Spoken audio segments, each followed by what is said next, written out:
Hey, good morning. Mornings in the Lab with Keith, John, and friends. Hey, guess what? The show is starting right now. And Uncle Keith, the handsome chief, well, he was just getting ready. Let's go, Jimmy.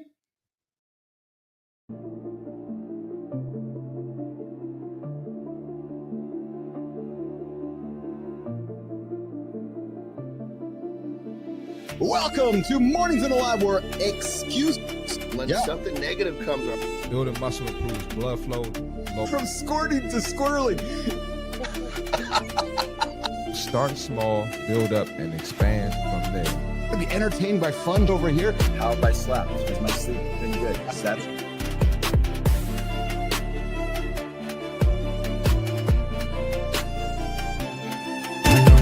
doesn't come from breaking the rules, you guys.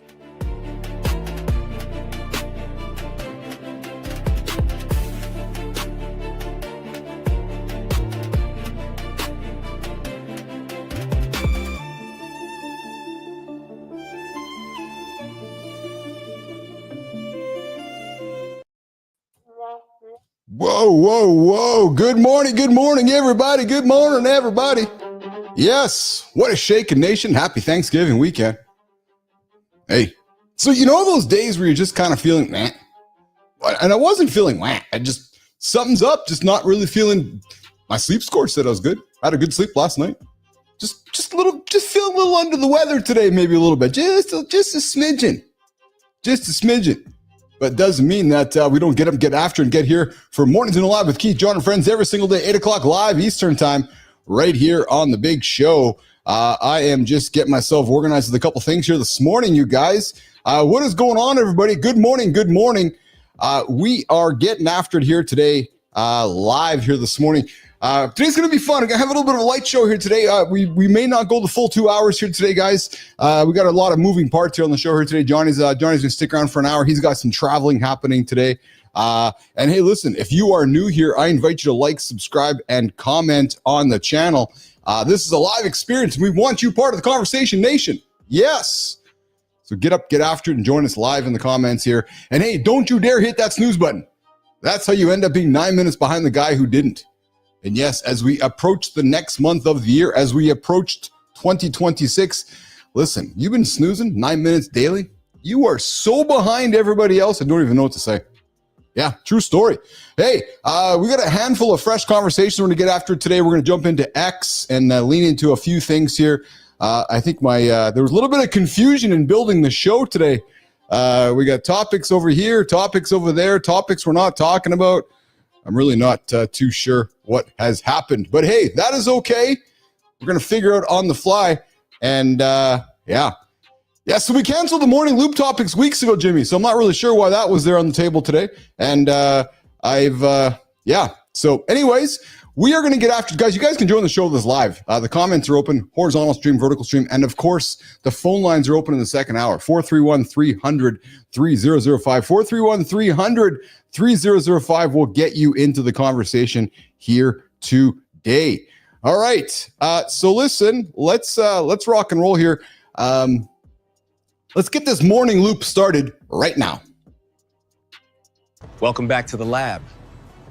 Yesterday was Thanksgiving. Today is the receipt. Yesterday, you were grateful for family. Today, you're wondering why you bought a 50-inch TV for the guest room. Half the country is out hunting deals. The other half is hiding from their credit card app. And then there's you, coffee in hand, not in a parking lot fight over a discounted air fryer. Black Friday is the perfect test.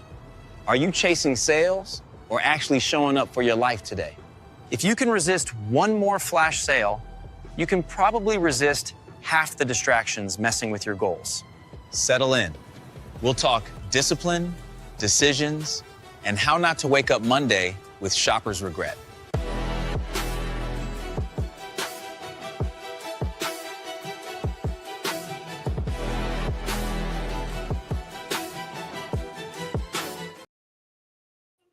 All right, guys, you guys can show the show with us live right now. Hey, what's going on? What's going on? What's going on, Maddie? Maddie Roof, Kindness Rising, 7:30 Eastern time, right here on the Big Show, right here on the Big Network, the Mornings in the Lab live network. Maddie was talking Goonies today.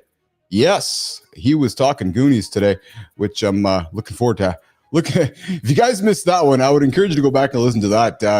It's funny. You know what's crazy about the Goonies is I saw a funny post yesterday from Mr. Krasky over on LinkedIn talking about how El Presidente joining the conversation, joining the cultural conversation, saying, why aren't we making Rush Hour 88 or Rush Hour 3 or whatever it was, the Jackie Chan movie from years ago? He's like, we've it's crazy, man. When the El Presidente's got to jump up and say, hey, why do we make a movie that we're not making anymore? It surely makes you wonder, right? Just trying to make, it's like, well, why has the world just become so politically correct? And maybe there's nothing completely wrong with it.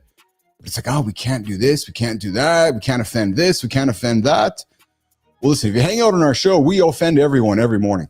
Yeah, we're equal opportunity offenders. If you're offended by burps, you'll be offended by John. If you're offended by farting, you'll be offended by Jimmy. I'm just telling you, this show offends everybody. So it's an incredible time we're living in right now, where we get El Presidente encouraging us to make movies from the olden days. Yeah, true story. All right. Hey, listen. So I have been talking lots on this show ad nauseum about AI and how it is obviously disrupting the world. And I like to use the mom test.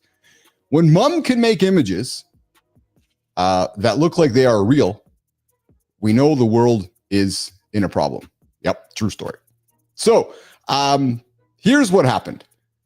This week, Google launched an AI image verification service. So last week, they dropped Nano Banana Pro, Google Pro, and it is making content that nobody can figure out whether it's real or not real.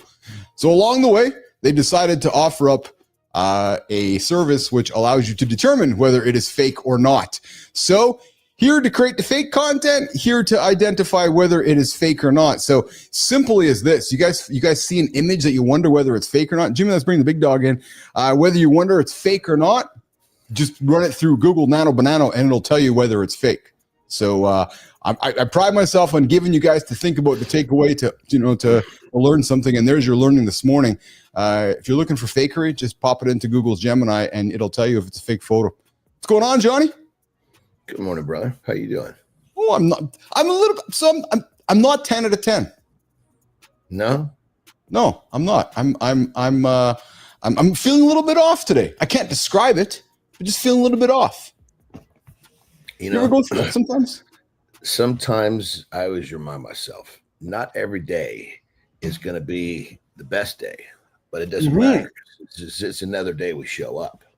Well, so that's exactly it. So I got up, I hit my marks today, did my Friday run that I dislike doing. I got my lift in that I I didn't love it, but I did it, got it all done. And I'm here obviously on the show, but yeah, I'm feeling like it's that hard to describe why off. My sleep score was great. It's funny, eh? The watch is like, oh yeah, you should feel great today. You slept great. I'm like, no, but I don't feel good.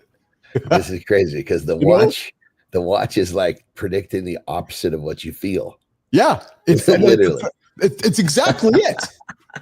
So again, back to watching numbers, right? And my brain and my body is telling me one thing, but the technology is telling me something else, and there's a conflict. Totally different. Yeah. There's sometimes we just don't know. That's exactly it. And that is we talk about it ad nauseum. If you don't have awareness of it, it can take you down a rabbit hole and wreck everything, man. 100%. Marty, how are you, brother?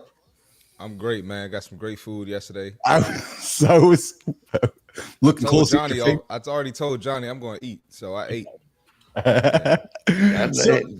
You made a decision ahead of time. Yeah. What did you crush, man? What did you crush? What was on the menu yesterday, brother? I had some salmon, had some turkey, mac and cheese, yams, cupcake, cookies. Nice. So Johnny, I love how Marty potatoes. Methodically went through the list, made sure he started on the protein first. By the time he got to the Johnny don't care about nothing else. He got to hear the protein first. That's how I knew that. Protein first, baby. Protein first. And then I was waiting, Johnny, for the mac and cheese. And then I was waiting for the yams. And then I was waiting for the cupcakes because I knew they were there, Marty. I knew they were there. It's a good on you, brother. Absolutely, man. But I had 2 big plates. And the cookies only had 2, and I had 1 cupcake, man. I think that was good for me. I'm good. That's what it is. It's sometimes it's just getting the taste. And Johnny, you talk about it too. You said when you go out for dinner and we'll have social events. For you, it's as much just getting the taste on the palate, eh? And that palate taste just maybe satisfies the quote unquote craving, or it gives you that satisfying feeling, doesn't it, John? Yeah, like yesterday, I had to buy my sister-in-law, man. She makes like unbelievable stuffing. It's got it's not just crumbs of bread. It's like fucking chestnuts and pecans and like really fucking a lot of shit in there. Yeah. And so with a little bit of gravy and taking a bite of that was really good. Yes. But I'm one of these guys that I'll do that more on special occasions. Okay. Yeah. Because if I'm out to dinner and I see something that's good, that's a line I have a hard time understanding. Oh yeah. I get you. And guess what? The cupcake was too sugary for me. Oh yeah. Like I actually regretted the cupcake. Oh yeah. Well, there you go. It doesn't hit the same, man. It's true. It's funny how that is. What's funny? So I was on my own for dinner last night, and I had an active day, busy day, extremely busy day, and I was gonna crush. Forgive me for admitting this, but I will admit it. I was gonna crush. Like, there's a local joint here makes like these local homemade pizzas. Like they're literally just fucking a crust with some like normal ingredients. Brick oven. What's that, Marty? Brick oven. No, I make it myself, but it's like 4 ingredients. It's literally a fucking crust with like bam, bam, bam, and it's like a local place here. It's all really good. I was gonna crush it, and then I sent to Lauren. I says, "Yeah, I think I'm gonna have a pizza today for dinner." She goes, "Yeah, have fun sitting on the can tomorrow morning." I was like, Oh wow. And then I was like, "Yes, you're right." See, that's Terry's version of saying, I don't think that's a good idea. Johnny, I thought that's why I'm sharing this, because I thought of you. And I looked at my phone and I said to my wife out loud in my head going, fuck you, man, I want to have a pizza. And then I sat there and I contemplated it. I ate a dozen soft-boiled eggs for dinner instead last night. Well, here's the question. Where did the urge for the pizza even start? Oh, good. You know what? I'm glad you asked that. Yes. So you know what it was? I'm really glad you asked that, because I want to get into it, because I think it happens to all of us. I had a great day, and I had a really good day, and I was achieving things, and I think what was happening, Johnny, it's like my, I don't know, the dopamine or the feelings was like, hey, let's go chase a reward, right? Well, it was like, and that's such a good one, because check this out with my clients that are trying to get past food issues. Yes. I said, look, we have got to stop this idea of rewarding a win with a loss. Yeah, so I thought, again, I hate not to fucking blow smoke up your cute little ass, Anderson, but I thought of you, because I said to myself, I said, I need to eat for purpose right now instead of pleasure. So I put the pizza back in the freezer. I walked on over to the fridge. I looked in the egg container. There was a dozen eggs. I boiled them all. I crushed them all. And I'm like, there you go. And I was happy because I was excited to share the story with you guys this morning. So I'm like, hey, I made a better decision. So Johnny, it's exactly what happened to me, man. It's exactly it. Because you rewarded all of the positive behavior with a positive feeling. Yes. And it's funny because I found myself going on the path of a negative feeling, right? The negative, and it's. I'm glad we're talking about this because this happens to all of us, and I know Andersen has taught. It's happened to you in your lifetime, man. Well, here, let me this cool little story. So, a client of mine, God, he was 450 pounds. Oh my goodness! Oh, and we pulled him down like never been in this good a shape in his life, and he's just ecstatic, and he's doing it in a process that's not beating him up. Which to him is just like he's so used to being hungry and suffering. And he's like, my daughters are coming home this weekend. He goes, so I'm gonna treat myself. I'm gonna eat that. And I said, whoa. Yeah. Your whole family, your daughters included, have watched you battle being severely overweight your whole life. Now they see you make all this progress. They're going to come home and you're going to say, I'm going to treat myself with this self-loathing behavior that got you here to begin with. Dude. I said, ask yourself a question. How do you think that's going to make them feel? Dude. Talk about putting the meat. And that's what I told him. I said, we got to stop this. No more rewarding a win with, for him, I call it a self-sabotaging behavior. Yeah. And he was just like, his cap was just peeled. That was like a turning point for him. Well, talk about putting a mirror in somebody's face, Marty. Here you go. because it's a pattern that people don't know that they're doing. He had no idea. To him, this was a very, very, somehow in his mind, this reward system made perfect sense. Yes. Yeah. Marty? Yeah, absolutely right. Just training this morning, I can't tell you the amount of people that were in there like, man, got to work this meal off. I got to work it off. And it's like a human nature thing almost. But that is, you'll be there for 3 fucking weeks. Yeah, I know. Absolutely. I know. So I got a funny story this morning too, guys. And we're gonna leave names off the table in case the young man is paying attention to this morning. So 2 weeks ago, we're launching the platform, we're launching the network, and we're inviting people to, and I'm building this platform underneath. So 2 weeks ago, I have a meeting with this guy. And he's like, so tell me about the platform you and Johnny and Marty, you guys are building. So I'm telling him about him. He's like, so I talk about the costs and everything. So he's like, so why would I pay you to do this? I'm like, well, I gave him all the reasons for it. So then this morning I sent him a text. So how's it going? How's your podcast or live show started? He goes, oh, I haven't started. Not yet. I said, oh, not yet. I said, it's funny how $1,000 has a very different value and $2,000 has very different value equated to not yet. I says, because that was 2 weeks ago, not yet. And yet we're 2 weeks, said you would have joined myself, John and Marty, not yet would have been started already. So it's funny how $1,000 or $2,000 equals not yet. And you know what the funny thing is? In a week from now, it's still not going to be started. In 2 weeks from now, it's still not going to be started. So don't give me this not yet. And then the funny thing is when we were having the conversation, he was all on my ass going, what's the value? What am I getting from you guys?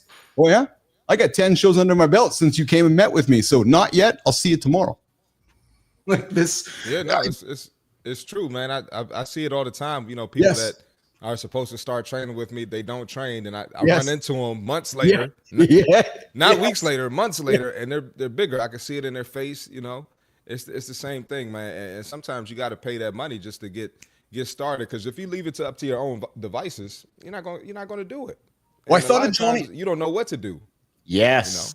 When I thought so, Andersen, I thought of you. It's that mindset of saving money. What do you call it? It's that mindset of scarcity. The scarcity mindset. Yeah. Yeah. Like Johnny's friend with the truck. Yeah. Yes. Yeah, exactly. So that was my brother. That was your brother. Yeah, your brother. Yeah. Crazy. So, hey, I got a dumb shit award, but this isn't. So I got a dumb shit conversation not an award because I wanted to be respectful of it, but I did want to talk about it. Jimmy, I think we have a video there. If you can pull the video up, Jimmy, while I'm talking about it, because this one affects John and Marty's industry big time, and it's very unfortunate. It's been in the news this week. A fitness blogger, 30-year-old fitness blogger, died this last week because he told his audience, John Marty, his followers, that he was going to gain over 100 pounds by eating nothing but fast food. Oh, man. So I'm not going to award the dumb shit award because I want to be respectful, but I just want to kind of draw, like, I read this and I'm like, really? Like, dude. Like, so because we see a lot of these, and you know what? And Johnny, remember that movie you and I grew up with? I don't know if Marty was the McDonald's guy. He ate the McDonald's for a whole, and he made a movie. Super Size Me. Yeah, he died too after the second movie, I think it was. But my point is, this guy's like, okay, all I'm going to do is, Jimmy, let's run that video quickly if you can.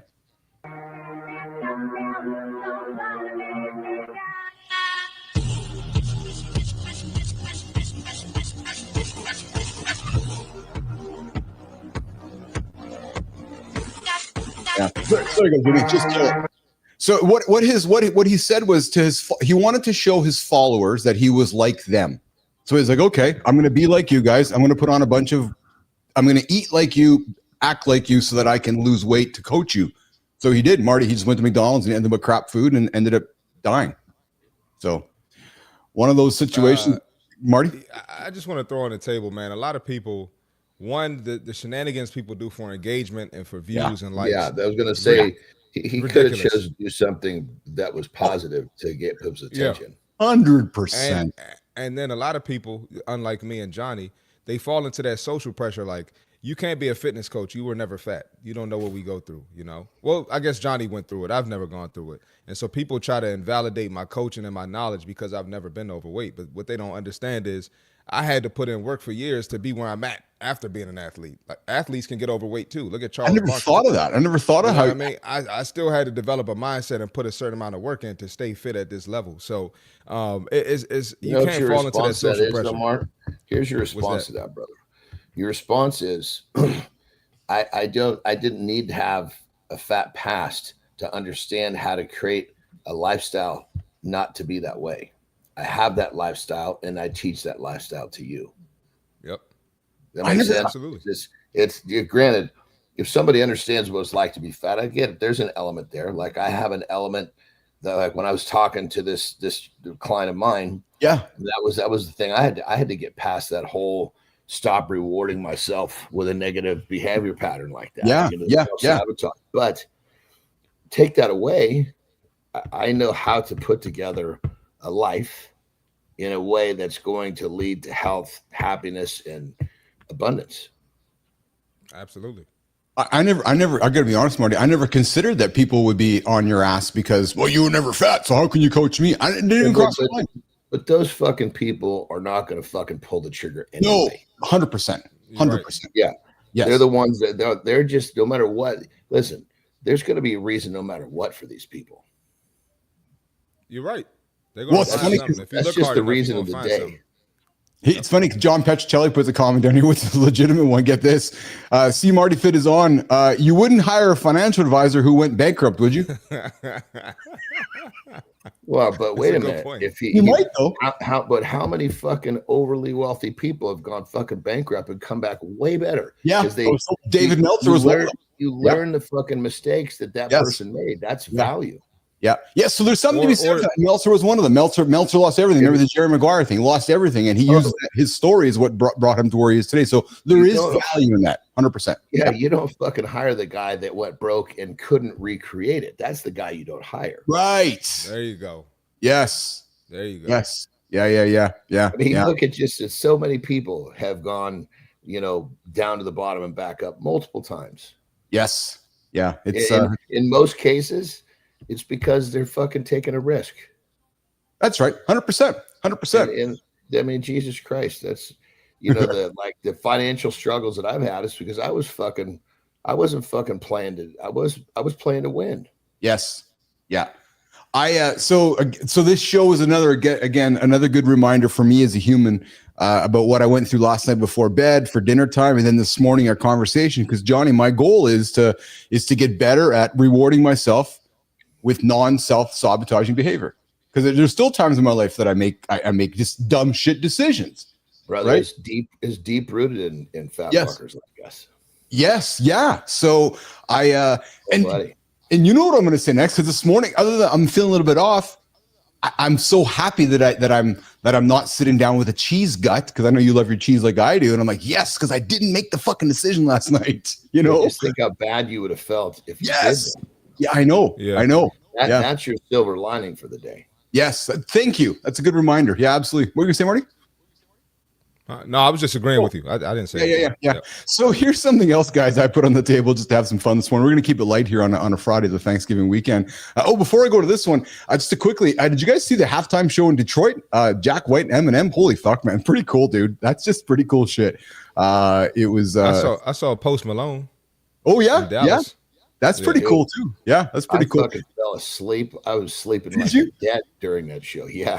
Because everybody had kind of gotten up. We were hanging out and watching the game and just kind of socializing, and everybody had gotten up to go get ready. Yeah. I was like, perfect. I'll just kick my feet up here, get a few minutes of a nap. Yeah. Next thing you know, Terry comes and goes, hey, we got to leave in 5 minutes. I'm like, well, you know what's kind of bothering of me, and I'm sure Petro's ears are going to go up on this one too. Me and Keith and Johnny here, but so Eminem's performing yesterday at on stage there, and there's his grandson in the fucking stands watching, and I'm like, oh no, like I'm officially really old when Grandpa Eminem is on stage singing to an audience, and it's just a reminder how young we are, Mr. Anderson. I fucking love it, dude. I mean, think about how amazing that must have been for him to be performing in that setting. What fucking 90,000 people or some crazy shit with his.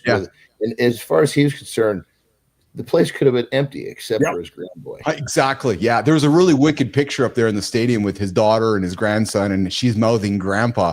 But but John, just culture though, because you're like, wait a minute, I was just 35 watching Eminem at the Yankee Stadium. Why am I now 53 and watching his grandson watching him? So it's funny.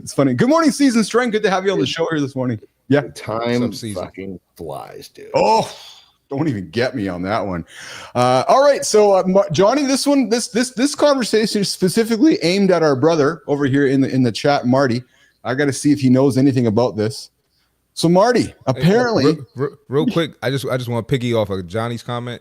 Yeah, you said time flies, and everything I do, I'm thinking about 40, which is 8 years away from me. Like that's all I'm freaking thinking about. I know it's gonna go by quick, so it is. I just wanted to let y'all know I'm thinking the same way that y'all thinking, but I know I'm not on y'all level yet. I was thinking about you though with time, because I'm thinking that Keith and Johnny are going to witness. I have no reason to believe we're not going to witness. We're going to witness a journey in your life where you're going to meet somebody. You're going to come on the show one time, or in our chat in the next number of years, you're going to say, hey, man, I met somebody, or hey, getting married, or hey, I got kids. And we're going to witness that. And that's going to be pretty fucking cool. Like, true story. Yeah. It's going to happen. Then I'm going to be asking father questions. Johnny's going to be kicking my ass about that. Brother, you can't do that as a dad, brother. What the fuck, brother? And the crazy thing is there's no fucking handbook for that shit. No. Man. No. I mean, the best piece of advice, I think, Keith, my guess is you'll agree. If there was one simple thing you could lay out for just a general fatherhood blanket statement, is, man, you got to lead by example. Oh yeah, 100%. Yep. Okay. Yep. That's exactly it. Yeah. Goes back to what I've been saying the whole time. They don't give a shit what we say. Yeah. There's that's actually the most important advice, really. It's because then what I think it does for you, Marty, too, is it inspires you. Like, for example, today I'm feeling a little bit off, but I'm like, okay, well, I know my kid's getting after it, so I don't have time to sit around because my kids are getting after it. So it's like that whole reminder of, okay, well, they're getting after it, so I guess I got to as well. Speaking of getting after it, apparently there's a new radical obsession, Marty, looking at you, brother, with aesthetic sex and bigger finishes. So there's this culture emanating bigger finishes. Yes, Johnny. Yes. Define bigger finishes. Like more volume with your finish. Well, I would. You talking about this? Yep.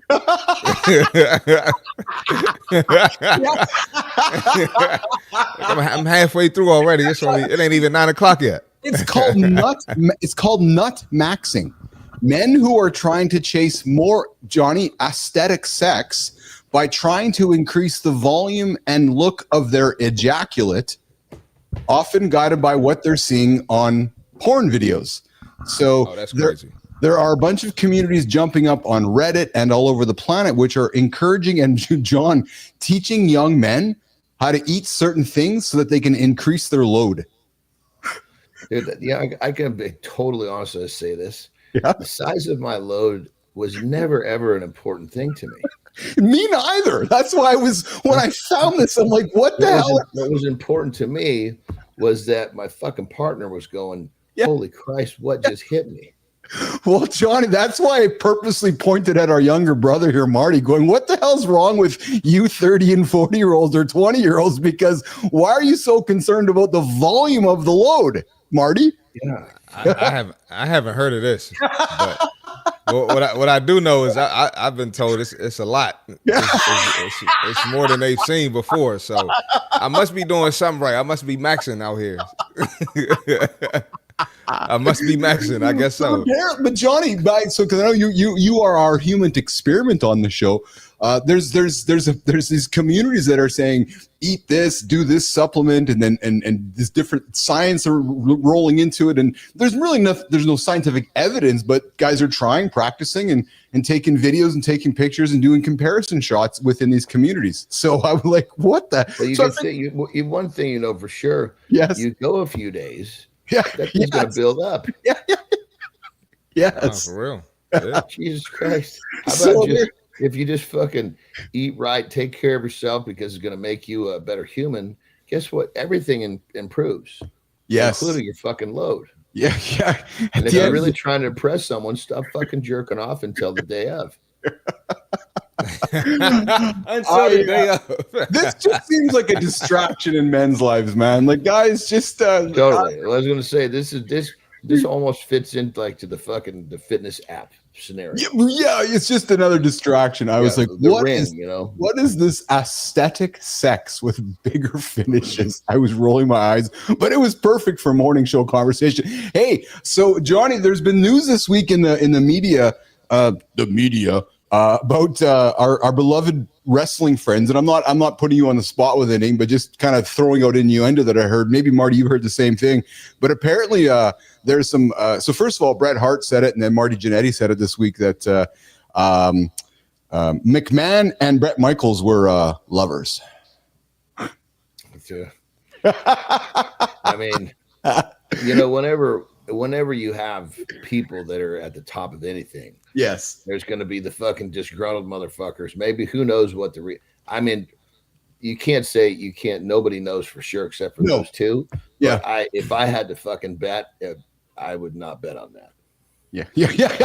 I'll say this too. Yeah. There's so many stories around Vince McMahon. There's no way he can. All of that shit is true, and he was running WWE as successful as it's become. You can't do that and all the other shit too. So some of that shit can't be true. It's ridiculous. Well, you know, and I'll attest to the fact that you hear a lot of the crazy shit that one think that can't be true. It was fucking crazier. I can believe that too. Well, now some of it I believe is probably true and crazier than what they labeled it as, but all of it being true, I just don't see that. He was shitting on chest, shitting on employees' chest, loving on a man, cheating on his wife, running the company, involved in the company. Come on, man. And wrestling, like when did he say? What I think you got a guy who's a fucking billionaire. He's surrounded by beautiful fucking ladies. Yes. Right. Yeah. I don't see him fucking thinking that taking a dump on somebody's chest is part of what makes him get excited. Yeah. I don't know. Well, and I will say this too, is that there are certain people from like these industries from years ago that I think it's how they stay relevant, right? get onto a podcast and you talk about something that happened maybe 30, 40 years ago. You make an allegation, you get a headline, it keeps you relevant again. And I'll just say this, and Bret Hart does it all the time, man. I'm like, come on, Bret, just let's talk about something today instead of what happened 40 years ago. But anyways, what's that? Well, it's interesting sometimes to hear. It is, sure. I will say this, so Johnny, looking at you for this one. So I saw an interview last night with Nikki Sixx from Motley Crue, Johnny, and they're going on tour again. And here's why I have this great confidence with what we are building here on the network. The guy's 66 years old, John. 66. Damn. And I look at him and I'm like, holy fuck. And then they show him playing on stage. He looks no different than when he was 36. One word, brother. What interest. is it? Interest. There you go, baby. Oh, yeah. No interest. Like, he's just all over it, right? And I listened to him talk and I'm like, and there's no indications of the guy slowing down. And then the question was, who do you want to collaborate with next? He's like, Keith Richards. I'm like, holy fuck, of course you would. Right? Like, so let's go from 66 to now 96 and invite the next oldest guy out there to sing with me. But that's pretty cool, man. When you can just continue to build a career and get in front of people, entertaining people in your 50s and 60s and 70s. And he's like, yeah. Last night at before pre-dinner, everybody's talking, and one of the younger ladies, probably in 30s, let's say, maybe 35, said to my mom, she said, you're 90 years old and you just keep chugging along, not talking about her physically, talking about her intellect. And I basically butted in. I said, I said, Mom, can I answer this for you? She goes, yeah, it'd be interesting what you have to say. I say, one word: interest. Yes. You wake up and you're interested in your day, and that's why it's so easy to keep chugging along. She was like, obviously she took and then broke that into pieces and explained it deeper. But yeah, I mean, if you wake up and you got nothing to live for, then what's the point of waking up? You're dying. Exactly. I got a theory. I'm gonna take this a step further. Please. So a lot of what the younger kids are listening to now is stuff that I was listening to. So for the first time ever on the on the Billboard Top 40, there's no hip hop on there, right? A lot of people are listening to old stuff. So there's more of an incentive for you, if you were in the game, to keep staying relevant, keep expanding that interest and keep doing things, because it's like people still want the old shit. People still want to listen to Drake. Yes. Right. Yes. People don't care about these new rappers. People, what's Drake coming out with? When you said old shit, man, I think you're talking NWA, not fucking Drake. Nah. They're done. Yeah, they're done. You and me both. My generation is the one that's going to continue to live on. Y'all shit is over with. Let that shit go. I was thinking Tupac. NWA, that shit's never gonna go away. No, I'm just playing. Well, it's not going to go away, but they ain't asking him to go on tour, right? Yeah. Asking them to go on tour. I mean, yeah. Well, Dr. Dre just did a fucking Super Bowl a few years ago. That's right. Yeah, he did. But it would be different if Drake did it. You know what I mean? Absolutely. Yeah. Doesn't he have a new album dropping, Mark? Doesn't he? Drake soon. Yeah. Mm-hmm. Been teasing. Yep. All right. Well, listen. I know we got Johnny to the top of the hour. We might run a shorter show today just because it's holiday weekend and so forth. So we'll play it by ear. But Johnny, you talked about a dinner last night. Marty, you had dinner last night.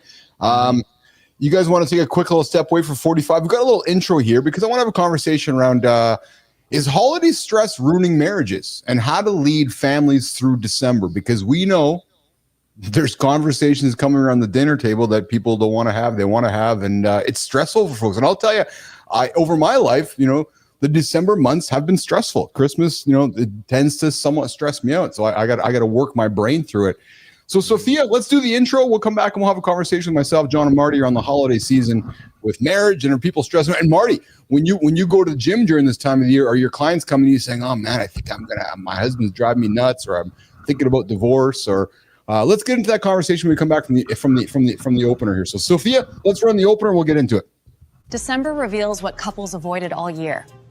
Stress doesn't create new problems, it just rips the cover off the old ones. Most holiday conflicts start earlier. Money, tension, and unfair workloads, emotional distance. December accelerates everything you never slowed down to address. Without a plan, December becomes survival mode. Someone has to lead with clarity instead of drifting into chaos. When the marriage feels unstable, no tradition or holiday moment can fix that. Yeah, and men underestimate how much their silence feels like distance to their partner. Kids don't need Pinterest memories. They need regulated parents who won't let stress set the tone for the whole month. If December exposes contempt, withdrawal, or constant conflict, that's not festive stress, that's structural.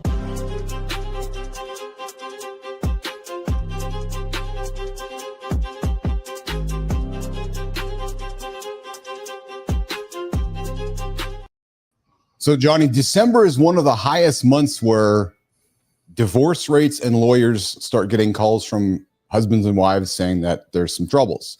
And 9 out of 10 people report higher stress during the holiday season. Let's get personal a little bit, man. Have you experienced this within your family or people you've seen around you where December is that month where you sit back with Terry going in January, holy shit, such and such is going through this? Or how have you navigated the holiday season with maybe uncomfortable conversations? Yeah, I mean, there's no question that the holidays are more stressful. There's, you've got normal life plus all this other shit on your plate. Yes. And then you've got people running around in a fucking hurry. And I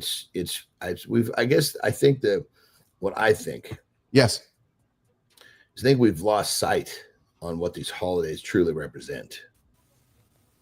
And if we kept better focus on what they're for, it's the people. It's not the fucking gifts. It's not the fucking food. And you take those distractions away, and a lot of these problems start to settle down because,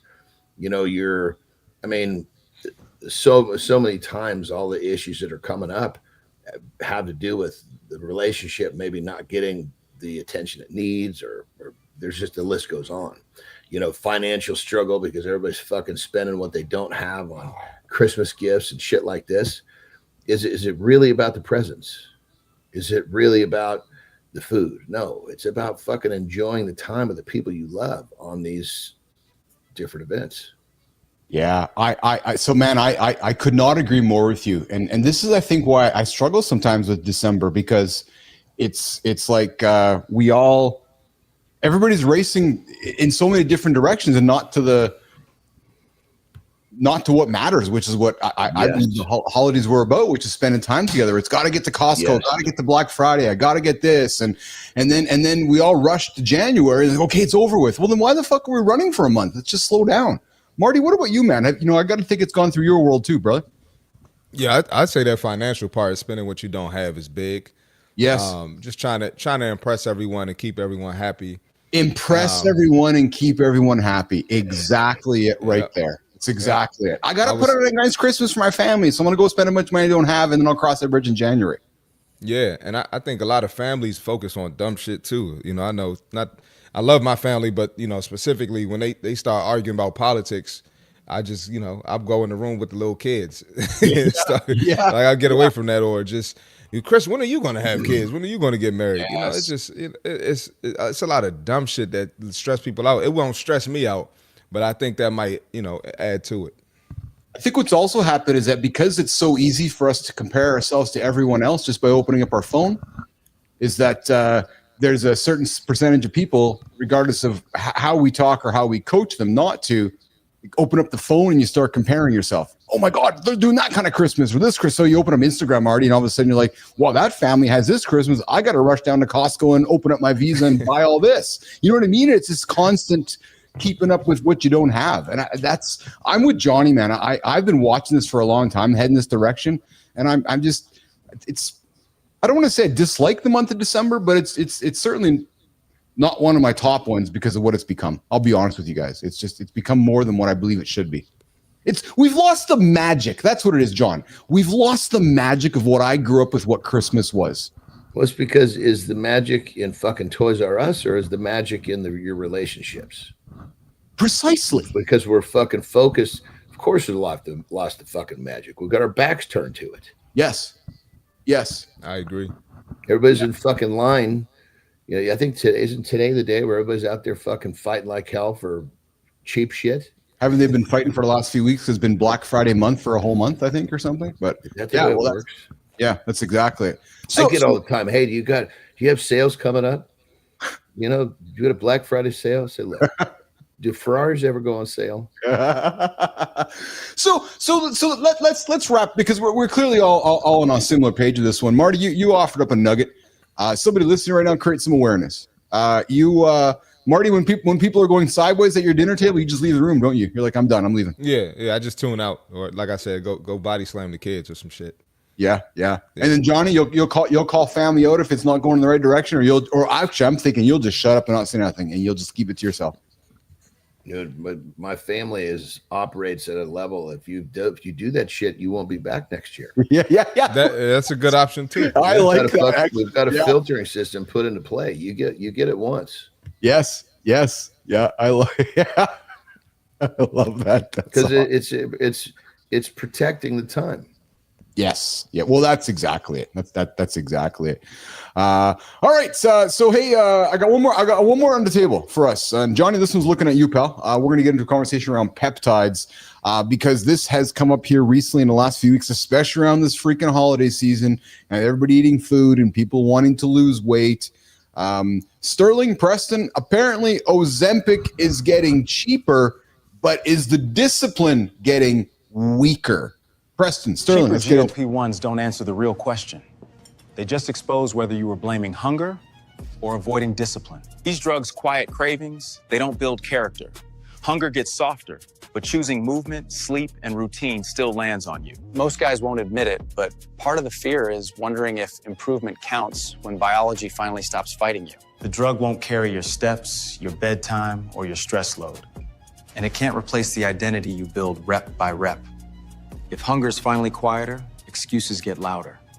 The men who win treat GLP-1s like a spotter, not a substitute.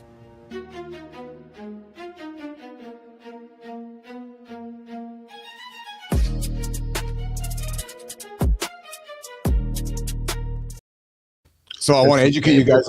That's the same talk I gave the little fellow that came on that, lost 100 pounds, but was basically dropping the H word all over. And listen, if it's just an uneducated, granted, don't get me wrong, those things can be demons if they're not used properly. But guess what? So can a fucking skill saw or a pair of pliers. Yes. So I put this one specifically on the table today, and we don't have to spend much time on it. But I'll share a snapshot behind the Wizard of Oz's kimono. We're always looking to find titles that drive audience in here, and this title is trending big time right now on Google Trends, Perplexity, and X, which is weight loss, Ozempic, GLP. Obviously, because everybody's stuffing their faces right now going, okay, I need to go lose weight by Monday. So it's like, what can I do? So hence I put this topic on the table, because people are searching for it and looking for it because they're curious about it. Yeah, they don't need to wait till January 1st either. They better get started now. After that big ass plate yesterday. Yes. Yeah, exactly. Johnny, what's your quick opinion though? Because there are dropping prices on all these subscriptions. Are you think we're going to see more people rushing towards these things? Well, when it comes down to it, as the human race goes forward, the search is for easy. The search is for magic buttons. So I don't know how it wouldn't happen.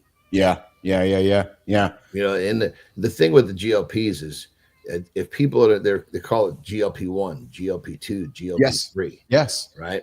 Well, just if you think about, if you're going to buy, let's just say that you're going to buy some way to, I don't know, call it, say you're in college, and you're going to write papers, and you're going to purchase something to write papers. Are you going to fucking go to a garage sale and buy a goddamn typewriter? I love your analogies, man. No, fuck, man. Okay.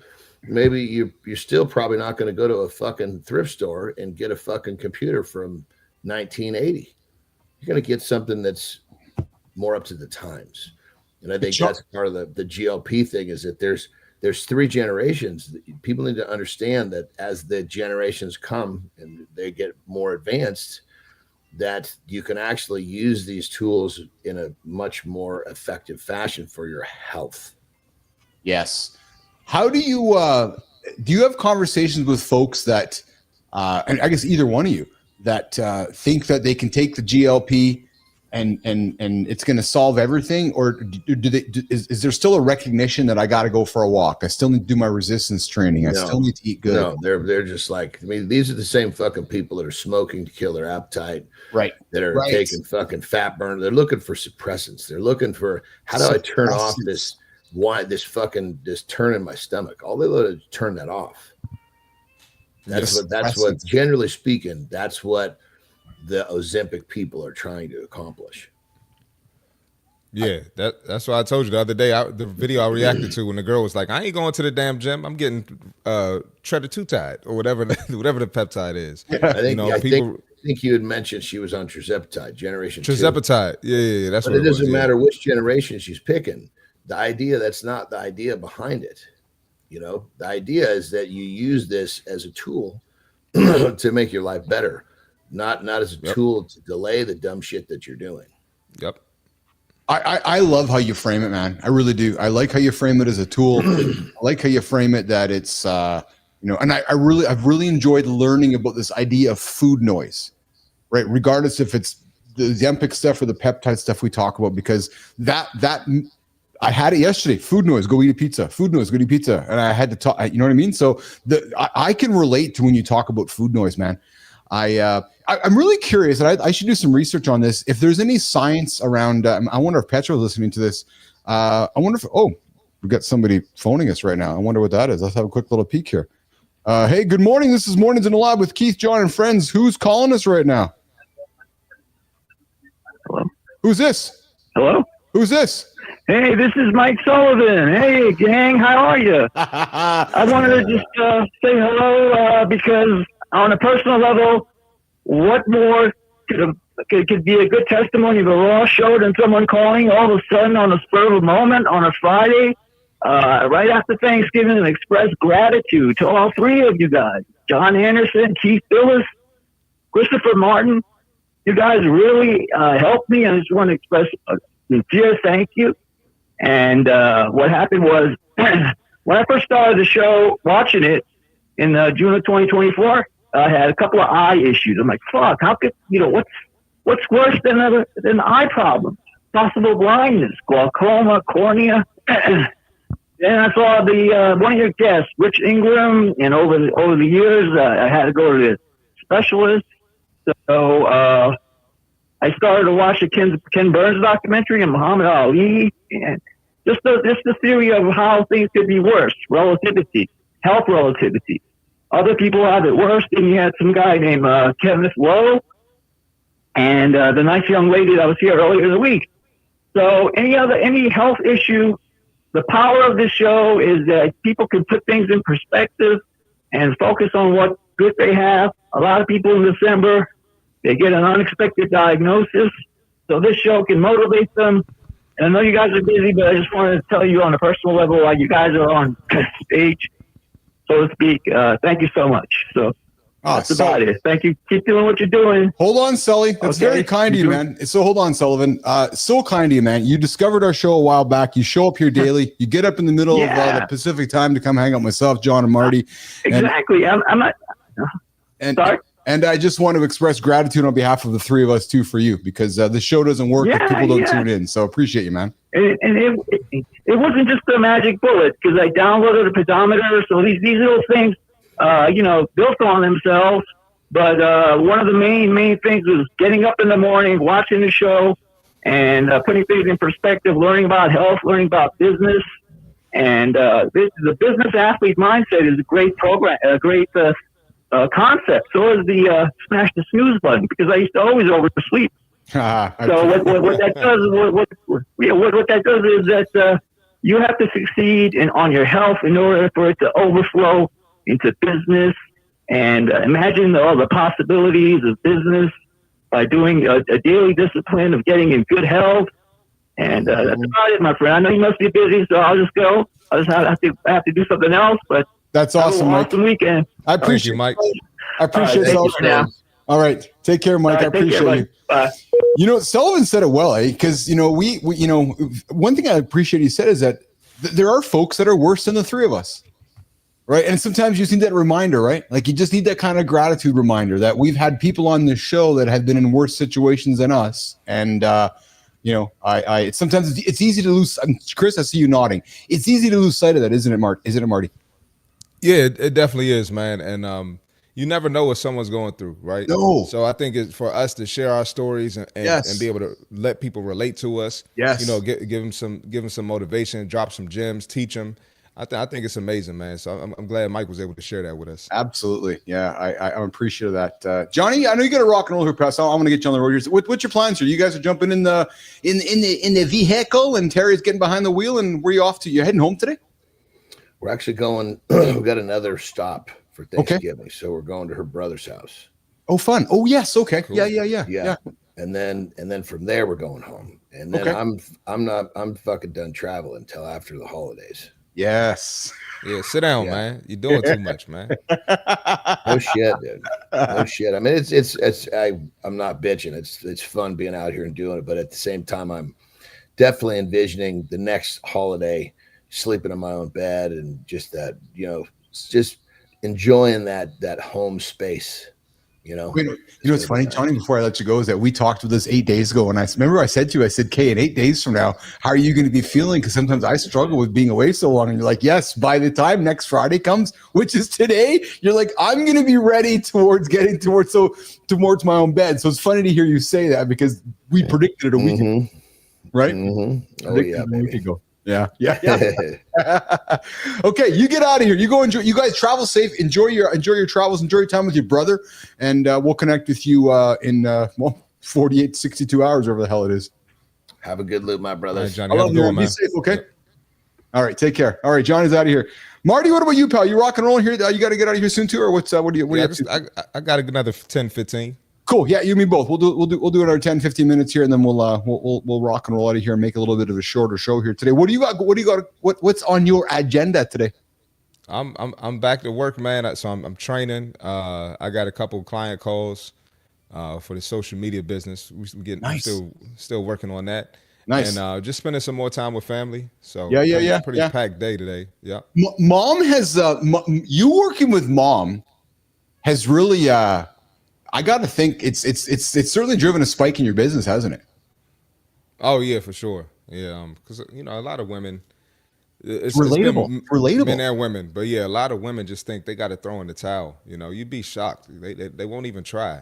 So they see my mom and her work ethic, and then they see me making it fun, and it makes them want to come to the business. Yep. Oh yeah. Mm-hmm. Well, I got to think probably what you've done too is you've lowered the barrier of entry for a woman who might see her mom and go, oh, well, if she can do it, then I can do it too. I got to think there's something to do with that. Yeah, definitely. Like I said, they get to 45 and up, they throw in the towel. And like my mom's 59, and I know. I was like, your mom's not 59 when I saw that. It doesn't look like it, right? And and I saw her crushing it. Yeah, this woman's 10, 15 years older than me and doing all of this. I got to get it together. It kind of makes you feel some type of way, Yes. Almost jealous a little bit, but that's good. 100%. Yeah, absolutely. Well, it should be good, right? It absolutely should be good. 100%. 100%. Definitely. Hey, Jimmy, let's. I want to pull up something on X here that I just wanted to get here quickly on my screen here. Season strength. I see you. The lifestyle change is always more effective than the drug. That's so true. Absolutely. But that let's be honest. So that's the hardest thing to do, right? Yeah. I was going to say this earlier here. I wonder if they are working on some kind of discipline drug. I'm going to use the word drug in air quotes, but I wonder if they're like working on something to help people with discipline. And I'm being very serious with this. So, because if we can solve food noise, like if we can solve a food noise situation, is there science or research that's helping people with, actually, let's do this. Hey, Grok, is there any science or research happening right now in the world that is, working on helping people with discipline? For example, might there be like a discipline pill that people could take which would teach them how to create discipline? Am I reaching, Grok, or is there actually such a thing?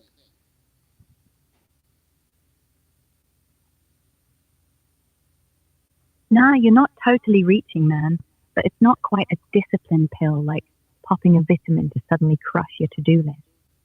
Science has poked at this through motivation-enhancing drugs. Stuff like Dextroaffamente. Think Adderall that amps up dopamine to boost focus and drive, especially for folks with ADHD or low motivation from depression. There's research on nootropics like pyrazinamide for better cognitive control, and even glucose tweaks showing it can fuel self-control in lab tests. But here's the kicker. Most of it's tied to treating disorders, not a magic fix for healthy peeps. Willpower's more brain training than pharmacy med. Meditation, exercise, or just believing effort's worth it amps it up way better than any script. No one's got the ultimate spotter pill yet, but hey, if they do, sign me up first. What sparked this thought? Oh yeah, interesting. So I never thought of that, but I guess like the Adderalls and for the folks that maybe have like ADHD or the busy brains, that would be something, right? But it was interesting when she said that, you know, discipline is focused on the mind, right? Meditation and things that we need to do to control the mind. There's no pill for that, so to speak, right? Yeah, I mean, one, there's no pill for it. There's no shortcut for it. It's something that has to be done daily, and you got to work hard at it to get good at it, right? Yes. And you know what? It's hard to sell. It's hard to sell discipline, but it's easy to sell a shortcut. It's easy to sell a dream to someone. Discipline and dream, they don't go together. So it's gonna be hard to sell. Well, it's funny here you said, because it goes back to the conversation I had this morning with the fellow that wants to start his own podcast, hasn't started yet. Yeah, you're right.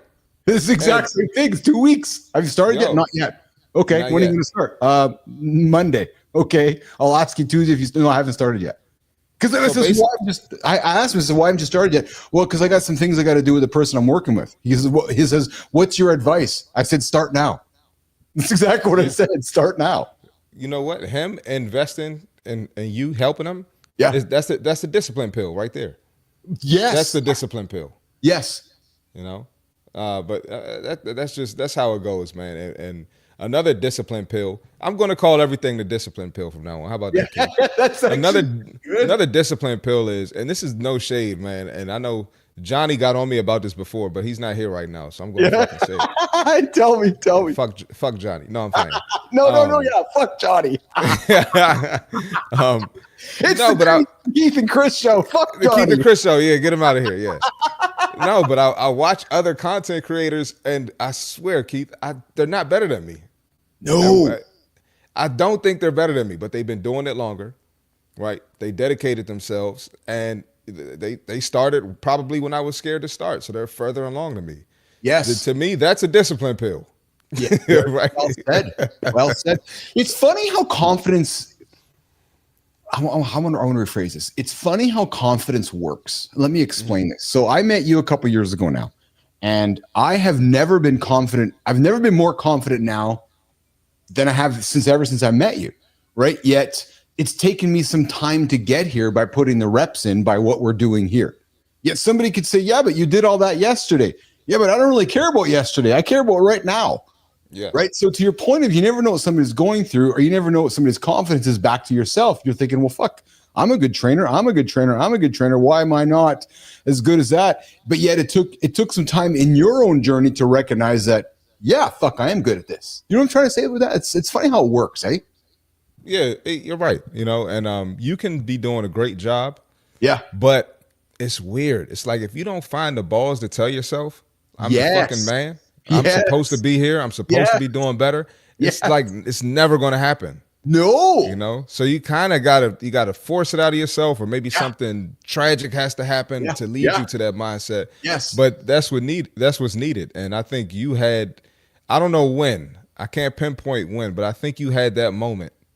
Yeah, I had it a couple. I would say it's kind of come to life here over the last couple of months for me. Mm-hmm. And there was two moments for me, Marty.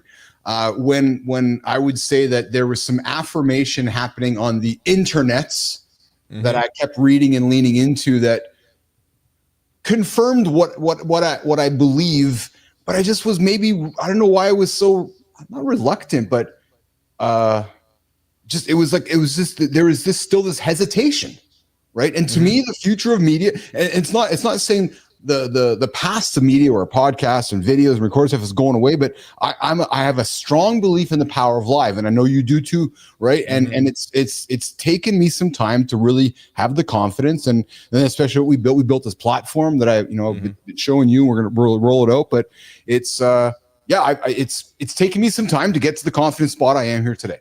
There's no question about it. No question about it. Me too, man. And I probably had that moment 2 months ago. Yeah. When I made some changes in my life. And you know, you're either all in or you're all out. You can't be 1 foot in, 1 foot out. It just doesn't it doesn't work like that, man.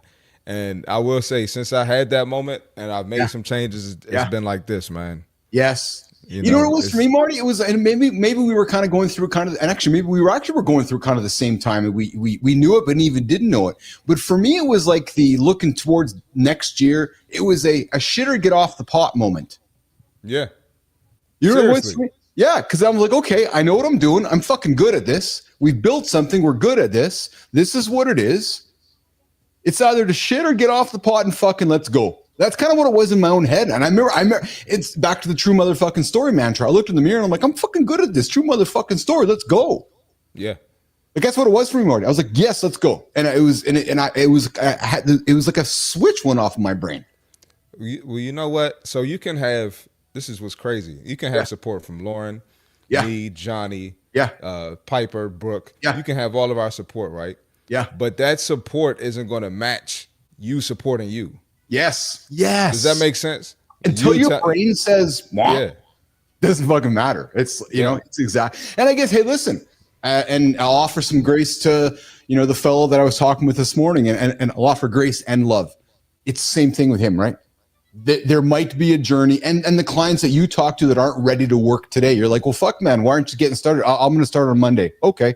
And I know we joke and we tease and we encourage people to start today, but we just admitted ourselves, sometimes in our own journey, we don't know when that start is. Yep. Right. So there might be somebody in your gym right now that you think you should work with, and you might work with them one day, but that day might not come for 4 months from now or 6 months from now, because the shit or get off the pot moment hasn't happened in their head yet. Yeah. So, I saw it happen with Lauren too over the last few months. She's like, hey, I don't want to get osteoporosis when I get older. I want to be strong. So she's fucking lifting like a motherfucker. Yeah. She started a new program.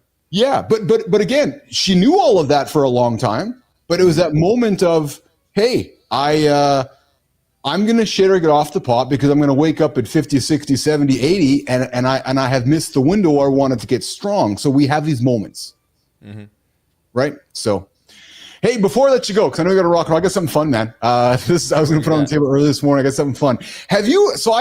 Firefighters fascinate me. I know they sit around often. I love all my firefighter buddies. I love all you guys. But I know my gym is full of them. Yeah, I know, because they're full of them, man. It's probably like 40, 50% of the gym is firefighters. Seriously. Yeah, because you got nothing else to do when they're not fighting fires. They're just at the gym. They're going to get you, man. You got to stop. I love all my firefighter buddies. But hey, have you ever wondered how they get into doors sometimes that are locked? Because I saw something. Jimmy, run this video, man. This is pretty cool. Check this out. You may have seen this before. I didn't see it until this. Check this out. Watch this. Here's how firefighters get inside of a locked door. Check this out. Watch.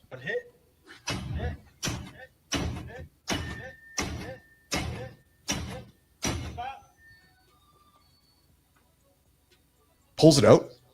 Now there's a hole. And then watch. Don't. They switch the camera angle. Watch this. Look what he did. Check this out.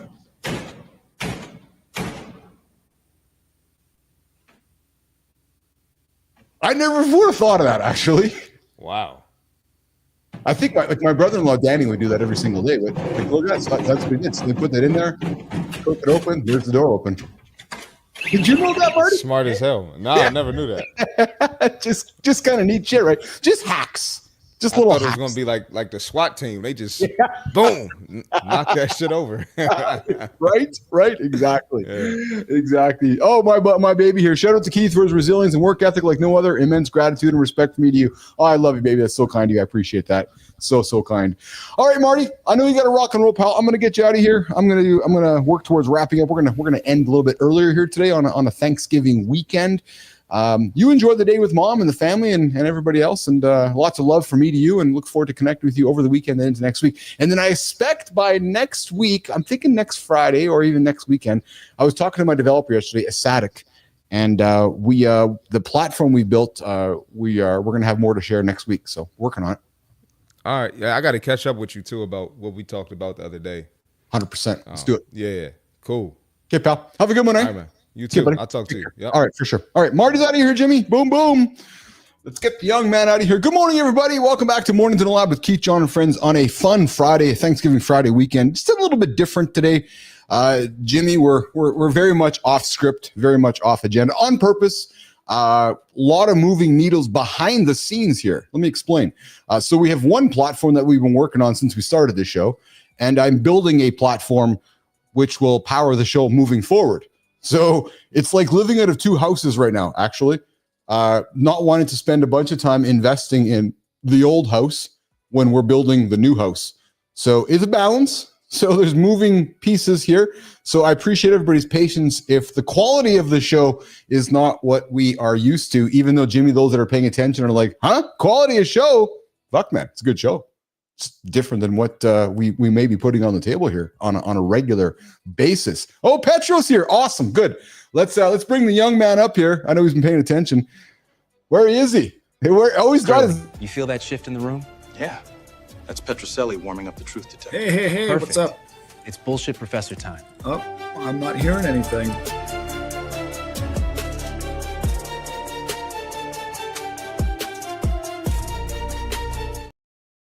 My favorite Friday segment with the man with the toque, John Petrocelli. What's going on, brother?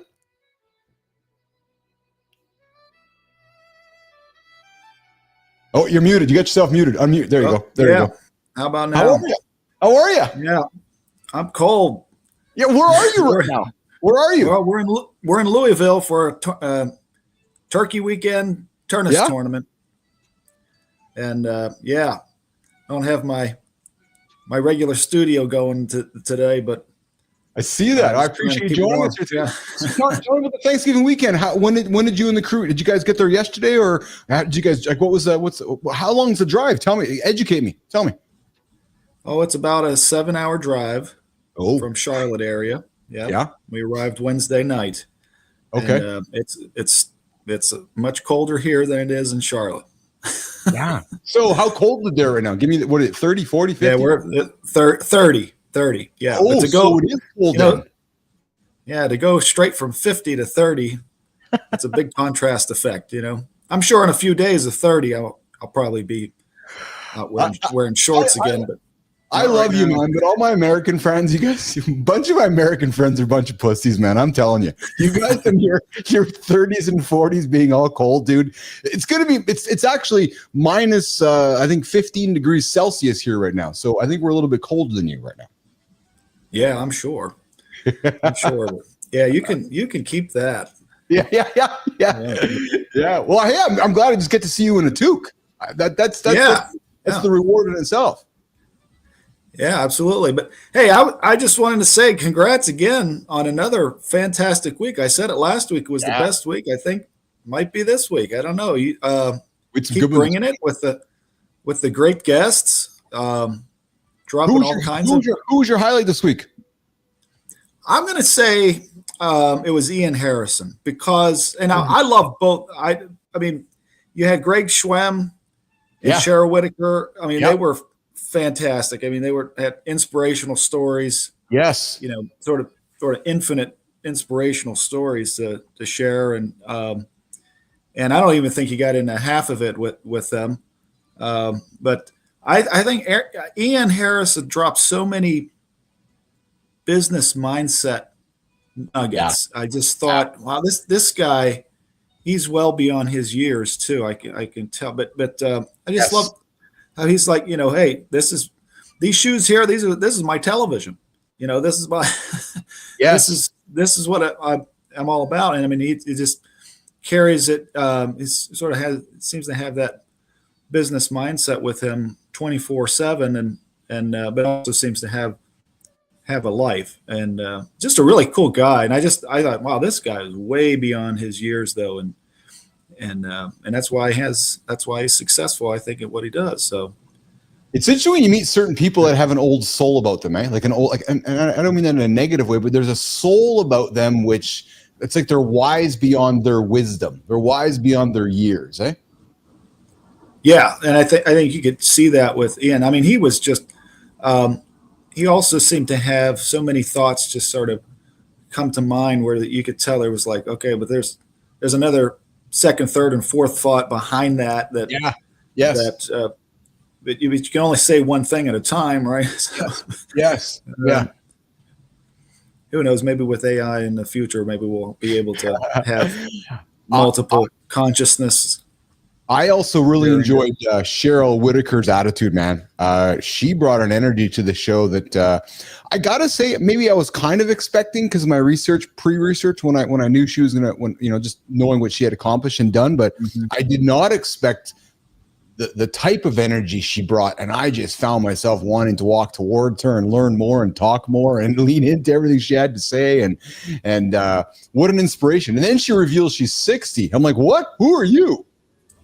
Yeah, I don't believe her. I think she's lying to us. But I really think that you're building a wonderful community here. Because I mean, the people that you're hand selecting to have as guests, I just I normally wouldn't find these people. I know you're always searching, and you're getting a lot of great hits, man. Thank you, man. Thank you. We're working hard. Yeah, I would just keep going with that. I mean, the value. I think so that what you offer. I mean, you're talking today about things that real people are dealing with every day, let alone every year. I mean, this holiday season, yes, is a good example. I mean, you don't hear a lot of podcasts talking about seasonal depression and how about you switch on? Let me ask you then, brother. So we had a conversation today about families and holiday dinners and holiday conversations, and without revealing too much, because I know you're with family right now, but is that, and has that ever been a challenge in some of your family situations where you're like, oh man, that person's there, or this person's here, or we're going to talk about this, or maybe you've had clients or people that have talked to you about the challenges of the holiday season? Yeah, that definitely happens. It's a common experience, but I think another thing that happens as you age is there's people missing that you wish you could have back, and then especially when you have what I recognize, I think with two families sort of coming together. So any marriage is going to have maybe a potential clashing of traditions and customs around this time, and so that can be a real adjustment piece. And then it's like, okay, maybe you get over it this year, but then, and you don't want to think about it again and then it comes up again, and and the next year, and then you think, well, we didn't do things this way. When I was growing up, people really they can really miss those times, and then you develop your own traditions, and that, I think, that is an adjustment piece, and I don't think people talk about that enough. And I do think that's a source of conflict and frustration and stress. It's like, well, what are people expecting of me? And this doesn't feel right because it's not the way that we did it for the 10, 15 years I was growing up.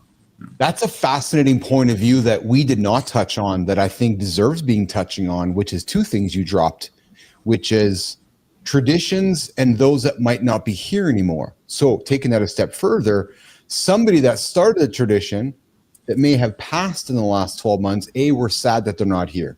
And then B, maybe somebody who's taken on their tradition changes it.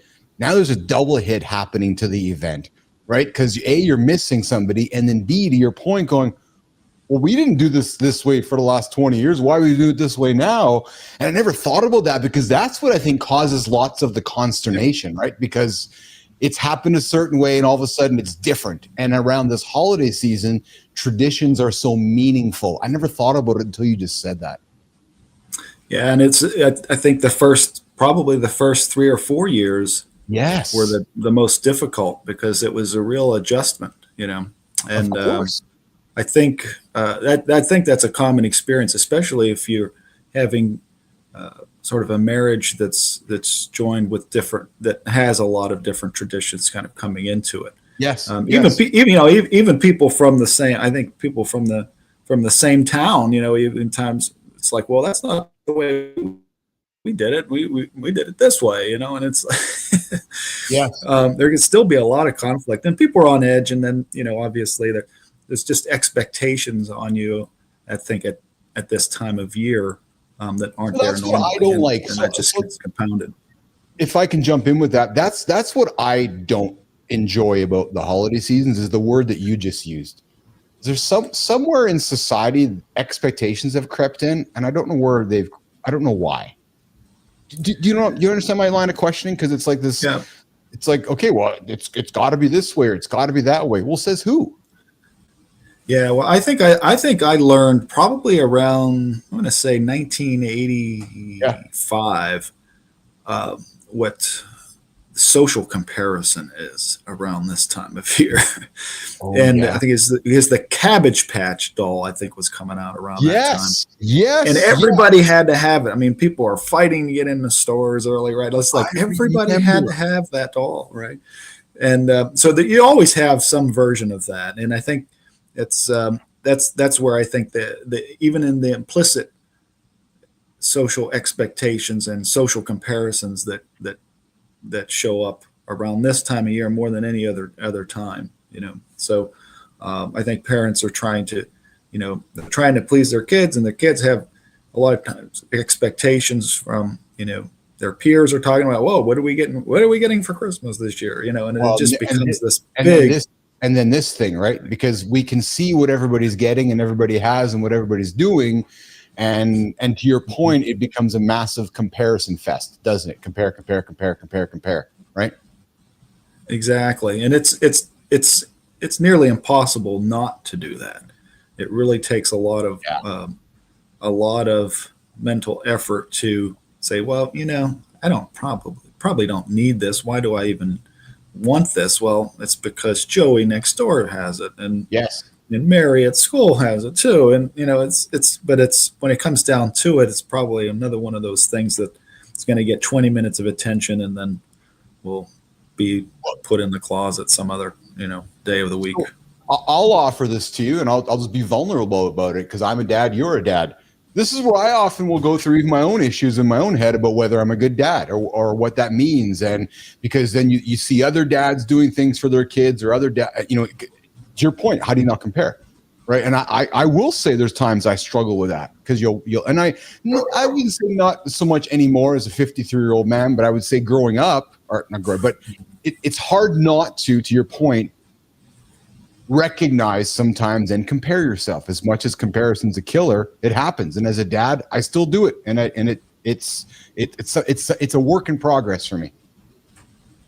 Yeah. And I think it's sort of a mental shift. I mean, that's where the keeping up with the Joneses, sort of language has emerged. I mean, that's ancient, but I think it does take a mental shift to be saying like, okay, well, is this actually going to be something that is needed? Is this something that is going to be a useful thing to me relative to something that you might experience? I mean, my favorite kinds of Christmases and holidays, we might go skiing, or we might visit something. And those are much more memorable experiences than some toy that gave you 20 minutes of pleasure. But I think it's partly is advertising and partly whatever the Joneses have. And it's really easy to get sucked into that. But I think 100%. If you take a step back and say like, well, what's really important at this time of year and what I might be able to give as opposed to to receive. I was always excited from probably age 5 to probably 15 because my mother had these huge Christmases. I mean, she would be buying stuff in June. She was just never had really much of a Christmas time at holiday season growing up. And so she made it completely different for my sister and I. But I had to learn over years to be like, I got more excited about seeing someone's face once I've given them something, or the sort of the excitement builds even up more so, I think, when I'm giving a gift. And, especially when it's meaningful. And, if they're still talking about that gift or that experience that I gave them, 5-10 years from now, then that's when it's really meaningful. Well, it's interesting. So that's what I shoot for. So I get excited just thinking about it. Yes. Good morning, Kimosabi. You're on Mornings in the Live with Keith, John, and friends. Hanging out with my buddy John Petrocelli, all the way from Louisville this morning. Where are you joining us from, Kimosabi? Where are you joining us from, Kimosabi, this morning? Yes, I'm the big 5'3", hitting 5'4", and the guy across from me is the same. So you're hanging with a couple of young dudes here this morning. Hey, Johnny. So you said something that I wanted to lean back into. Experience. So something. Something Ian Harrison said that I really like too, and you kind of just lean into with the kind of this holiday thing, is what you're talking about is an ROE, that return on experience, right? And I liked how Ian brought that up too. We talked about return on experience, return on energy, and I really reframed it in my mind, because too often in business we're focusing on the ROI, which is not incorrect at all by any means. But what I liked about how we reframed the conversation with Harrison and bringing it even back to our holiday conversation is that if you focus on the experience, there's a good chance that the ROI comes after that. Oh, absolutely. Yeah. And I think part of the experience too that you provide with this show is getting perspectives on things that you normally wouldn't get, And so if I got my own business and I'm kind of running the show and I'm doing everything, it's you can kind of get locked in, I think, to sort of a pretty narrow perspective, but I think if you're willing to listen and get additional perspectives, I mean, what we do in my research lab is anyone comes up with a research question, a new direction or new experiment that they want to test. What we try to do in the lab is try to think of the most difficult question you can possibly think of, pertaining to this experiment. To this research. What are the things? And it's a way of shaping the project in a way that and strengthening it in a way that it wouldn't happen otherwise. And then when the after data collected and analyzed and we try to publish the paper, we do it again. They try to what is the most difficult question you could ask the researcher about this research? Because that's exactly what's going to happen when the paper is reviewed. So the paper is usually going to go out to 3 people who were experts in the field, and they will scrutinize it up and down, sideways and upwards and backwards, and they will ask those questions. And if you haven't already at least thought about them or cut them off at the pass in your discussion of the importance of the research, you're going to be probably fighting for another 2 or 3 years to try to get that paper published. So we have these multiple stages of getting the perspective of others, and that's the experience you get in that particular endeavor. But I think you can get it just by saying, like, well, what do some of my peers think about this, or what do some other experts in the field think about this? And I think you could have a business running a mini golf and soda machines. If that's your business, I think you could still learn from people in all sorts of areas. Whether it's used cars or building new AIs or whatever it is. Because if you don't get that perspective, you're just going to have a very narrow window into seeing, like, well, what is it that people actually want? So I think that experience is key, and it has more return a lot of times than maybe the monetary investment that we put towards something. I have a question for you, John. In your research lab and in your what have you been studying? 30 years now? What have you been 30? Isn't it 30 studying something? Yeah, including graduate school and in my 20 years at Wake Forest. Yeah, about 30 years now. How often do you lean into, or is it not leaned into enough, first principles thinking? And do enough researchers, do enough humans So my assumption is we don't do it enough. But you as a researcher, as a scientist, social scientist, do you come at questions, do you come at problems often from a first principles approach or rarely? Well, what do you mean by first principles? What exactly do you mean by that? Wiping everything. Elon has done some interesting work, and the whole idea of first principles, which is wiping out everything we know about a problem, and reimagining the entire situation right from a blank piece of paper. So removing every preconceived notion and arriving at it from a blank canvas. Are you familiar with the absolutely? If you want to be successful, and not just produce another iteration of what's already out there, what's already available, or produce another iteration of something that's maybe just a little more advanced than what we already have, then you don't want to do that. I mean, if you do want to be successful, that's exactly what you have to do, because it's highly likely that you're going to have a pretty narrow vision and sort of tunnel vision on the same thing, right? And we do have that in research in the social sciences. A lot of times they come out with the same name for the same idea. We call it a jangle fallacy, right? But it's really the same theory that was maybe produced 40 years ago with a new sexier name, right? But but then over time you realize, oh wait, no, this is actually the same thing as the theory that we had 40 years ago. But I think it's incredibly important to start fresh, and to then keep score, systematically, keep the data such that you are not just looking at the wins, counting the wins, and ignoring the losses. So I think that goes hand in hand with testing a new idea. I got introduced to it just through following Elon's career, and something he said which made me lean into it, and I started going further down the path. This was years ago when I heard him drop it. I was like, I'm curious about it. So I started learning about it. So first principles thinking is a way of solving problems by getting down to the most basic truths, John, and rebuilding from there rather than copying what everyone else has done or relying on that's just how it's done. Instead of asking what's the usual way, you ask, what is this really made of at the most fundamental level? The best example would be Elon. There's no way we can catch a rocket ship landing from outer space because that's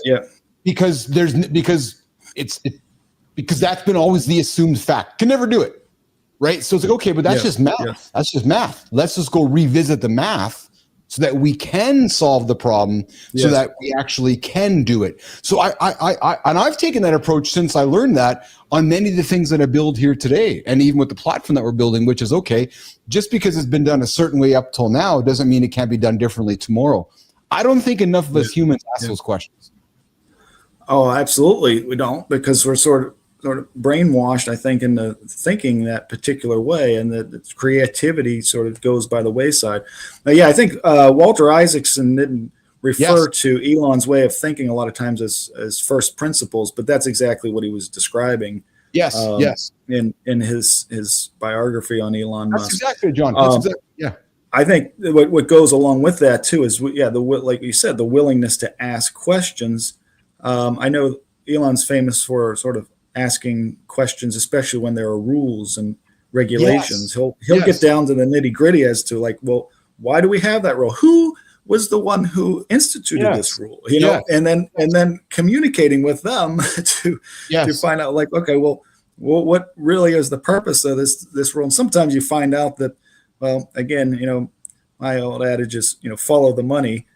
For one reason or another, there might be this rule or regulation for money reasons, but not actually safety reasons or reasons that you would highly value.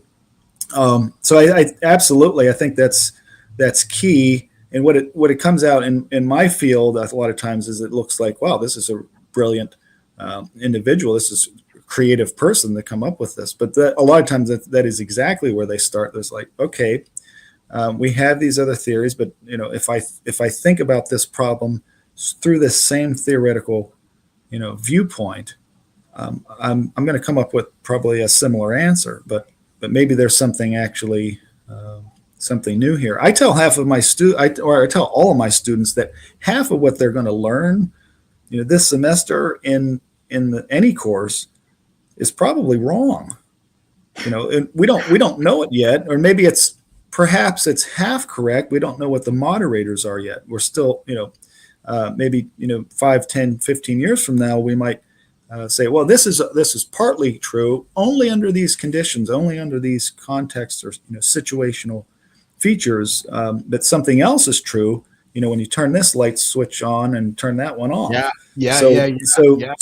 So what we think we know to be true, even that's supported by empirical science, a lot of it's not completely true, or it's maybe partially true, or only under particular conditions. And so I think that first principle thinking, and Elon Musk's thinking in that is right on target, because it's one of the only ways to think outside of the box and to not have this what we call divergent thinking. You have to think. Right. Most thinking is actually convergent. If you ask people, questions like, a cowboy arrived in town on Tuesday. He stayed 3 nights, and he left on Tuesday. Explain. And most people can't figure that out for a long, long time, right? But how is it that a cowboy arrived in town on Tuesday, stayed 3 nights, and left on Tuesday? You need divergent thinking. You need to think outside of the sort of narrow window that boxes you in. Do you know the answer to that, Keith? I don't actually. Tell me the answer, Petro. Yeah. Well, the cowboy's horse is named Tuesday. Oh my God! Of course. But you'd be amazed how long it takes people to think through that. Or we got all sorts of examples like this. So what you're saying is first principles thinking is basically divergent thinking. It's like, interesting. Well, it's interesting too, John. Box myself in. Yeah. Before I wrap up with you quickly here, and it happened.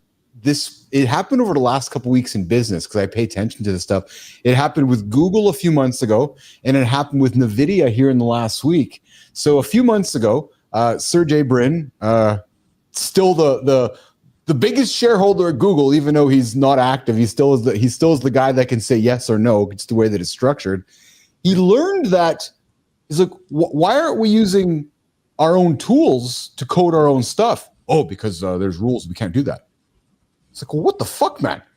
No, these are the best tools on the planet. We need to use these AI tools to code. So he went in, rolled up his sleeves, and made those changes. Next thing you know, Google has done this past ChatGPT. This last week, Jensen Hung was walking the floors, I guess, in the video, and he's like, hey, so how come we're not using these tools and these tools to code?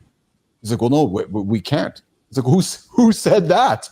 Oh, that's just something that we haven't done for so many years. So to your point, because somewhere along the way, it was this can't do it, it just perpetuates until somebody challenges it.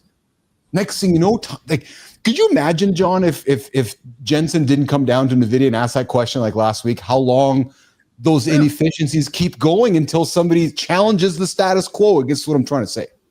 Yeah, they'd still be locked into that. Yes, into that way of trying to solve the problem. But I think that one of the reasons Elon was sort of I think has been a leader in that discovery and that way of thinking is that he's willing to start new projects and sleep on the floor of the whatever the new warehouse or headquarters are for weeks on end to be able to kind of think through this stuff and find solutions to problems that most people are not willing to do. But yeah, I do think that's another great example with Google there. But hey, Keith, I would say with your show too, I would say, hey man, just keep it going. The value of this, I think the value that you offer in the show with John and see Marty Fit at Friends. I mean, it's just fantastic. I think I appreciate it. I appreciate it. Keep plugging away on it because conversations like this and things that even just talked about yesterday and today was, it's just not there. I think just keep going. So I know, because I know you're listening, and I'm going to let you go here quickly. It's been part of my confidence journey, because I've noticed that people are noticing too. And we've been doing that stuff for a couple of years going. And so that's why for me, it was this shit or get off the pot moment as we go into 2026. I know we are adding value. I know. But sometimes, brother, we don't know that in our own mirror. And sometimes we have to find our own journey to recognize that. And when you hear it enough from people and you finally hear it enough from yourself, you believe it. And I as you've gotten to know me, I just wear my heart on my sleeve in front of the camera, in front of the microphone. And I've been on my journey to recognize that, yes, I know we are adding value. We're providing value, and we're doing shit that others aren't doing. And I'm really proud of that. I'm fucking so proud. So absolutely, man. Because I mean, look at Sullivan today, just calling out of the blue, and 100%. Yeah, I have the same experience. I mean, students will just contact me like out of the blue. I mean, I'd be like 5-10 years after graduation, and like, well, that course that we had, and was really impactful and really, really meaningful. And it's just like that. That's at the end of the day. That's why I do what I do. Absolutely, it's absolutely the type of value that I love providing. So it's there, man. I'm telling you, it's definitely there. Okay, Petro, well, listen, you stay warm. Lots of love from me and my Canadian brethren to you down there in Louisville. I've never been to Louisville, man. Where are you in Louisville? In Kentucky, or where are you? Louisville, Kentucky. Yeah, I don't know why it's so cold here. You would think it would, I don't know. I know, I'm like, a little bit confused. I'm like, isn't it supposed to be warm down there? Why the hell is it so fucking cold right now down there? That's what I thought. But. All right, Petro. Lots of love, man. I appreciate you so much. I appreciate your friendship and getting to know you and all the support along the way. You have a safe weekend and safe travels, okay? All right, you too, man. Thanks. All right, pal. Take care. All right. John Petrocelli, the resident doc who hangs out with us every single day in the comments, and he joins us every single Friday. I have nothing but love and admiration for that man, and I got no problem sharing it with all of you. Go find him. John Petrocelli over on LinkedIn. He's got a great Substack as well, and he is a professor of bullshit. So if you're curious about what's real or not, or if you're a skeptic, I'd invite you to go check out with Petro, man. Great conversation, great insights, and great thoughts. And we bring it here every single Friday here in the lab. All right. So I was saying to Jimmy, I said, yeah, we'll probably end the show a little earlier today. It's a Thanksgiving weekend. Might not be that active. Well, lo and behold, we are working our way towards our 2-hour show here this morning on Mornings in the Lab with Keith, John, and friends. And I got something, guys. I've been doing this here regularly over the last few days, and I'm learning from all of you that we're getting value from my morning focus segments, getting a little personal, sharing things that are happening in my world and happening here in the world. And I thought that before we bring Maya Reyes into the lab and get into the community corner, I'm going to share with you guys my continuous learning mindset. 6 ways that I keep my entrepreneurial edge sharp. Everyone assumes staying sharp is caffeine and grit. But the real edge comes from reinventing who you are long before life forces change. If you are clinging to your 25-year-old identity, stop. Reinvention happens through daily choices, not past moments. People fall behind because the world updates faster than they do. You can't stay sharp if your identity never evolves. Sharp minds train like athletes, not spectators. Sleep, discomfort, curiosity. Those reps shape the version of you people can actually feel. Your edge isn't talent. It's choosing rooms that make you grow. Comfort keeps you predictable. Pressure keeps you alive.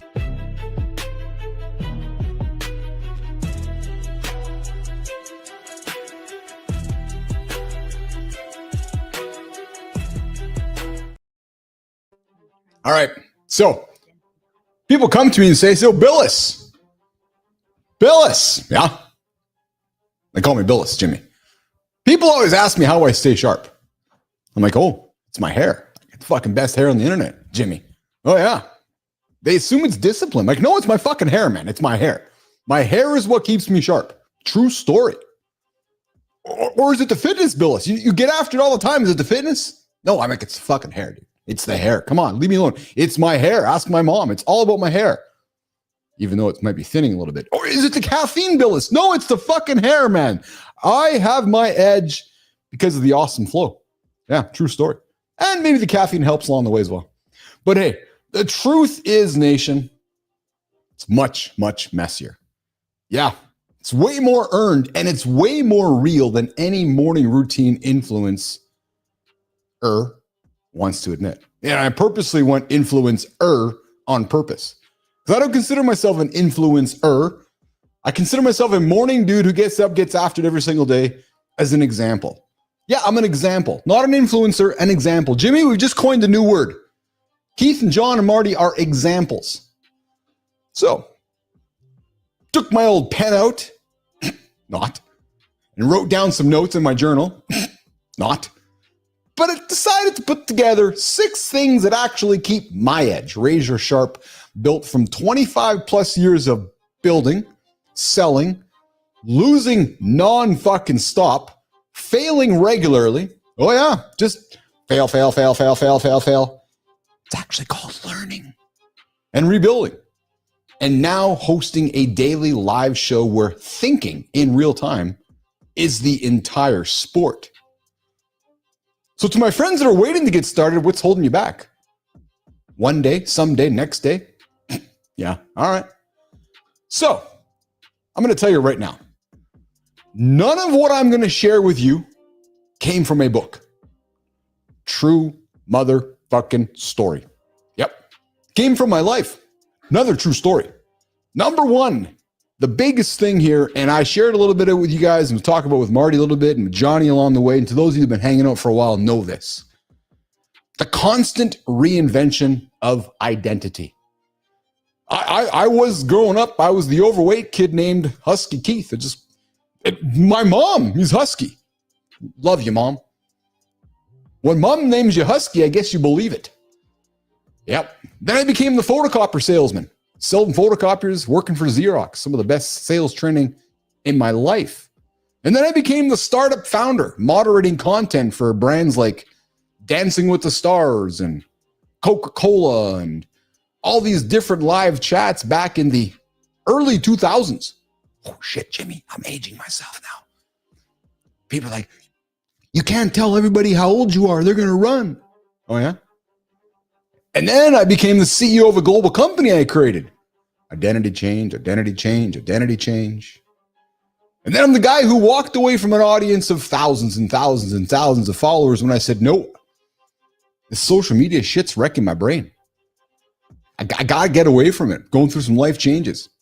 Deleted it all. Deleted all the social proof. Dropped the IG, dropped the Facebook. Boom, done. All of it. See ya. And now, who am I? I'm the host. I'm the host of Mornings in the Lab with Keith, John, and Friends. Well, I may be Howard Stern, Joe Rogan, whatever you want to call me in front of the camera, might consider myself Ted Turner behind the camera. So, if you're clinging to who you used to be, you might be falling behind, just like the snooze button that you've been chasing daily, weekly, yearly. Maybe clinging to that old identity of yours. I used to chase the snooze button nonstop. I was chasing a pizza last night until my lovely wife reminded me how shitty I was going to feel. Great awareness check. What was the decision I made? I had eggs instead. That pizza was tied a lot to that yesterday's identity. Oh, fuck, man, I feel good. Let's go grab the pizza. Self-sabotaging identity. Thankfully, my lovely bride reminded me how I was going to feel.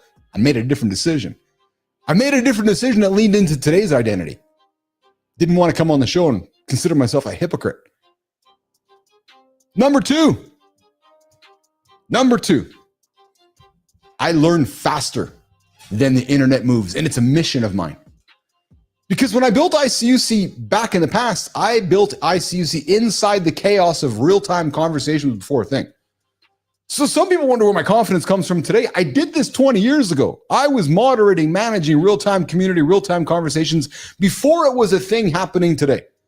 And then today, as I shared a few days ago, we are building a live digital franchise today with AI characters, human hosts, and a universe that evolves daily.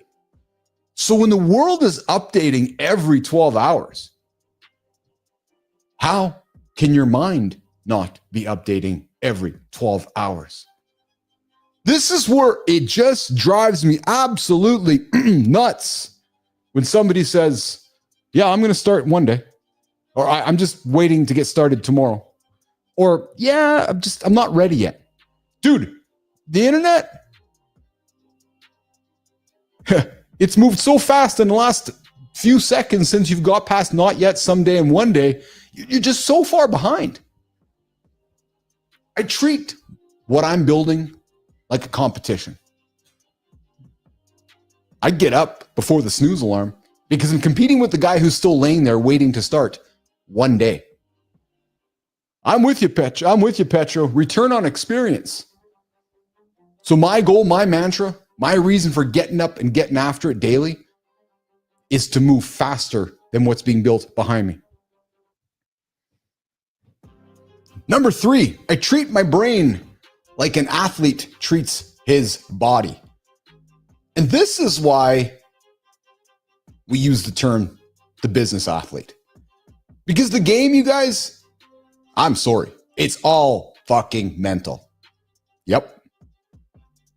I know we have entrepreneurs that are ultra marathoners, mountain climbers, bodybuilders, all kinds of athletics. But it's the mental edge that keeps you sharp. The mental edge, leading into the sleep, the fitness, the hydration, the breath work, the curiosity. Oh, the curiosity. That's my stack. That's my stack. Leaning into my sleep, leaning into my emotional regulation, making sure my emotions are good, making sure my heart is in the right place. So when I treat my brain, my heart, everything like an athlete treats his body, I win. That is the mantra of a business athlete. Just like Mike Sullivan, who decided he needed to make some changes to his life. What did he do? Got up, started joining the show on a regular basis. Did he enjoy it? I'm sure in the early days, mentally, he's like, what the fuck am I doing? Now he's a regular. Life is changing, achieving goals, because he treats his brain like a business athlete.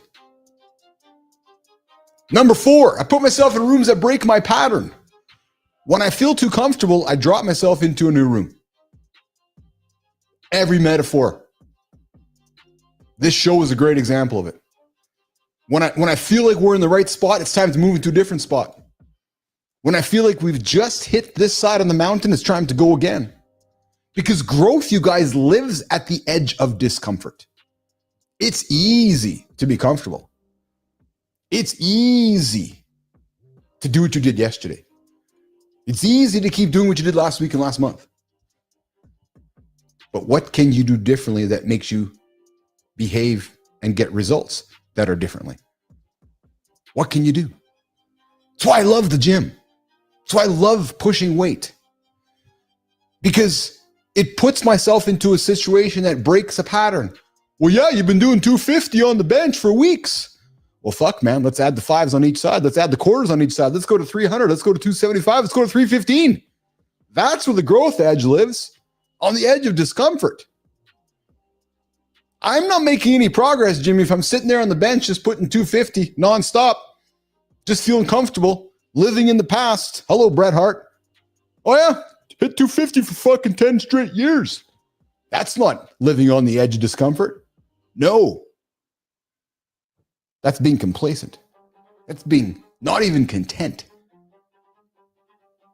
Number 5, you guys. Number 5 on continuous learning mindset, the 6 ways that I keep my entrepreneurial edge sharp. This is a good one. You guys see it every single day. And this is, I think, what I'm most proud of. And take what I say next with nothing but grace and love. But this is my motherfucking edge. I build in public while you guys are all sitting there watching. I build in public while you guys are all sitting waiting to get started. I build in public while you're all just sitting back waiting for one day, next day, someday, or Monday.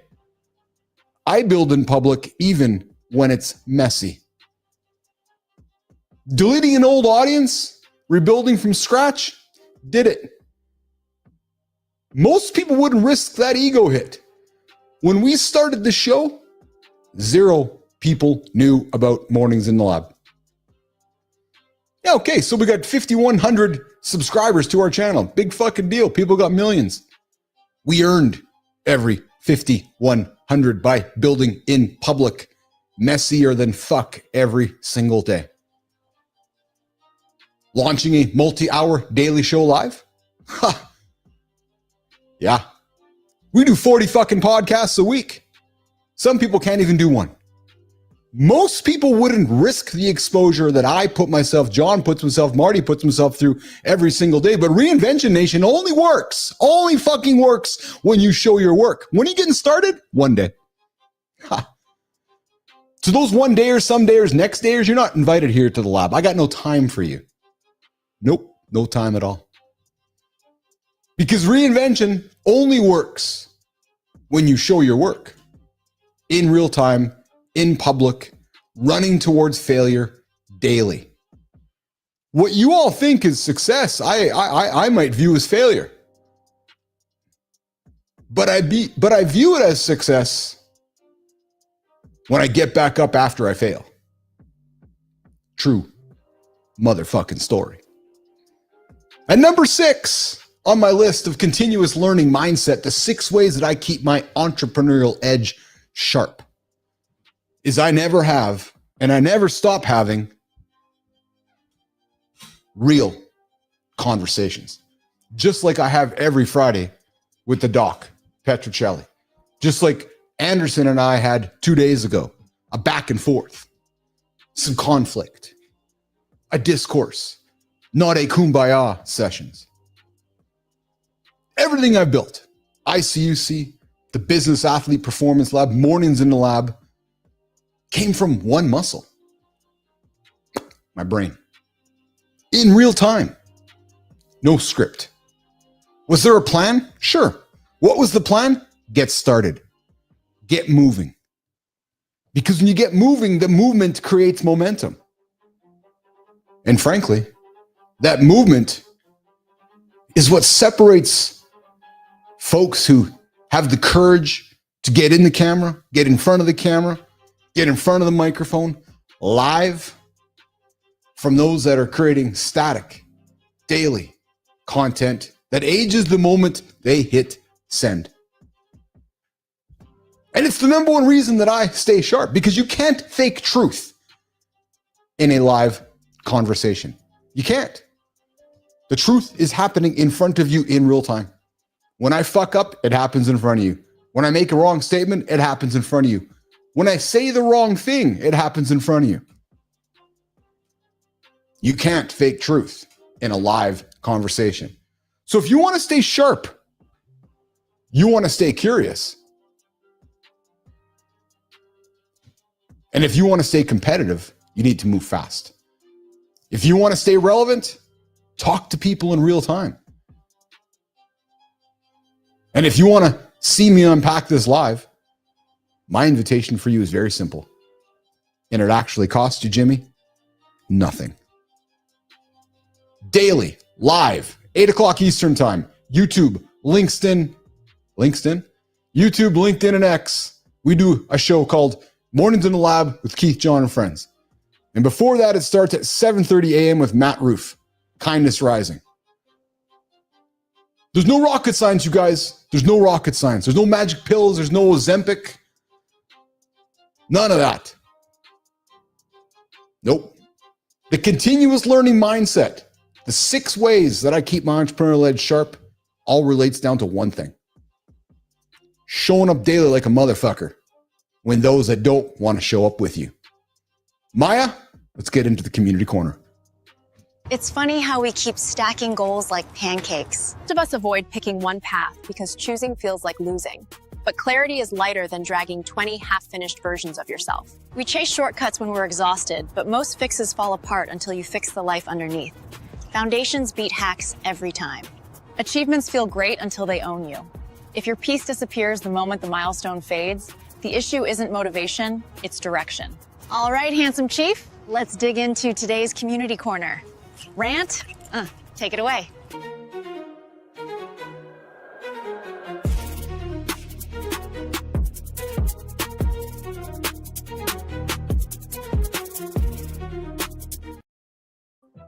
Thank you, Jimmy. I'm enjoying those segments as well, and I hope you guys are as well. Just peering behind the kimono of what's happening here daily inside my brain or inside the lab. Hey guys, let's start our community corner segment right here on YouTube. YouTube, stop stacking goals. Design your life around one vehicle. Yep. So Clark Kegley was broke, living in his mom's basement, overwhelmed by infinite online business options, too many jams, never choosing. So what did he do? He learned to stop sleepwalking through life by deliberately designing a lifestyle instead of stacking random goals. You know the guys, you know the girls. Just pick a goal here, pick a goal there, and stack it and pretend they're actually moving forward in life. But that's not what Clark says. No, it's not what Clark says at all. Clark says you got to have a system. Sounds like John Andersen to me, Jimmy. You set clear direction. You pick a vehicle. You fuel it with honest motivation. And then, hey, what about the direction? What about the direction? Well, 10-minute T-chart. Left side, your most badass life, 5 to 10 years out. Right side, everything you absolutely do not want to do. Maybe you want to put some first principles thinking on the table. Or as I learned from John Petrocelli today, it is the whole idea of divergent thinking. Think about it. Challenge yourself. And then what's the vehicle? The one path that checks multiple boxes at once. Clark's was YouTube. Time, location, income, creative freedom in one move. So here's my invitation. Chunk your big goal down. Chunk it right down. Near-term benchmarks. I want to lose 5 pounds 10 times, not 50 at once. Think about that. 5 pounds 10 times. Thank you, Petro. Divergent thinking. There you go. Don't be thinking about losing 50 pounds. Lose those 5 10 times. Oh, I could never lose 50 pounds. I've never done it before. No? Maybe think about it a little differently. Maybe think about it in a way where you can, maybe it's 2.5 pounds, 20 times. The reality is, don't accept what you already know. Invite yourself to be curious about what you didn't know and reinvent it. And then, hey, what's the fuel? Be honest about what motivates you now. What's your interest, as Andersen would say? Better apartment? $10K a month. You need to go find it. Not some abstract mission. And then act immediately. Don't wait to feel ready. Model people who already built what you want. So here's my question for you, nation. What's the one vehicle that could unlock multiple goals at once for you? Think about it. What is that vehicle? All right, let's move on over to Substack, you guys. Yep. 90% of men on TRT don't actually need it. Oh, interesting. So Taylor Seaford has comments around, looks like we're getting some TRT conversation here. Taylor Seaford says testosterone replacement therapy is overprescribed. Low T in modern men is a symptom of poor lifestyle, not biological deficiency. It's probably not hard to argue with that. You're filling up all that shitty food, sitting on the couch, not doing anything about yourself. I got to go get some TRT, Jimmy. Oh, doc, my testosterone's down. Yeah, how's that Big Mac? Mom, I'm only going to eat it for today. Yeah. Maybe changing lifestyle might be the better long-term solution for you. Because natural testosterone boosters work. Here they are. Spend time with other men. Oh, yeah. Group activities in nature with physical challenges, that primal biological mechanism will naturally increase testosterone. Semen retention. Testosterone increases 40% after 7 days of no jerking off. Porn, masturbation, deplete it. Oh. Cold and heat exposure. Cold plunging, sauna, boosts testosterone, recovery, and immunity, equaling longevity. So here's the invitation.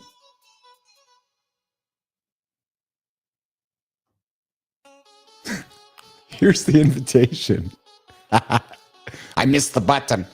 See, Jimmy, there's the thing, man. So somebody doing a podcast or live, actually, I know. I gotta sidetrack for a second. Somebody in a live show that's never done this before is freaking out by what just happened a minute ago. Oh my God, the fucking sound stopped. It's quiet. I don't know what to do now. You just do what you just did. Yeah. It's okay. The person listening to you or the audience listening to you is intrigued by what just happened, is intrigued by maybe the mistake that you think just happened, or the audience actually didn't notice. My point, Jimmy, what just happened there is called real life. So to those of you that are recording everything, editing everything, and waiting for it to get started, just let it happen. Look what happens. Sometimes squirrels get in front of you. Yeah. And those squirrels just chase you off in a direction you have no idea where you're going. But so is your audience. So is your community. So are your listeners. They just want you to be you. Oh, Jimmy, I think we talked about this week. Authenticity. Oh. Hey, over on LinkedIn, authenticity, your achievement addiction is costing you your peace. Oh, interesting. Maya Ricora constantly chased milestones, perfect status, badminton, gold, business deals, believing they'd finally make her feel worthy. The validation rush, well, it faded so quick. She scanned for the next achievement. Any failure crashed her self-worth instantly. She was trading peace for productivity connection over accomplishment. So what did she do? 3 practices to break the cycle. Celebrated effort over outcome. Stop rewarding only achievements and celebrate effort, intention, and presence. It's funny because Johnny reminded me of that today. I got up today, maybe not feeling a 10 out of 10, but I'm here. Entertaining all of you.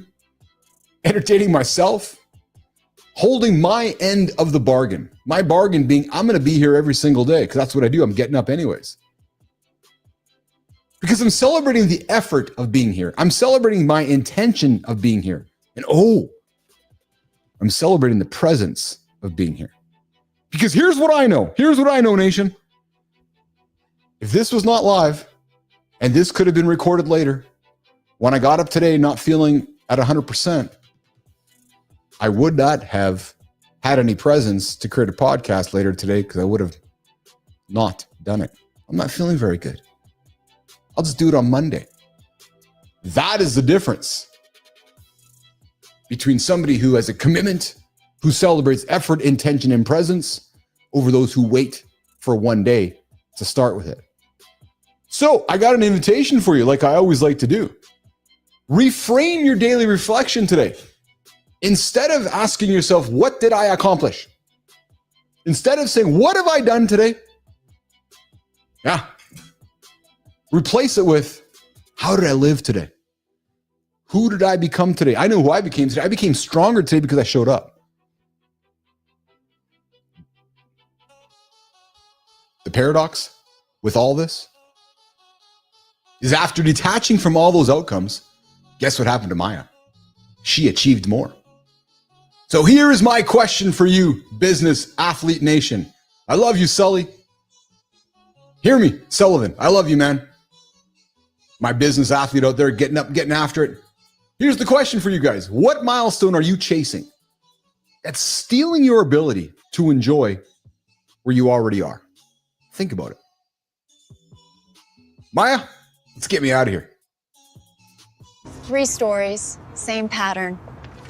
You're not broken, you're just stretched thin from chasing everything. When you stop trying to prove everything and focus on one honest step, your whole day gets lighter. Peace creates progress. If you paused right now, what's the real motive behind your next goal? Pride, panic, or genuine desire for a life that fits?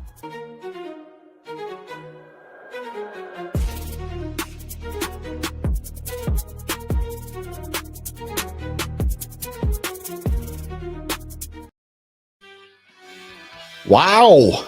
Jimmy, you hear that music? That music signals that the show is working towards the end. Yeah.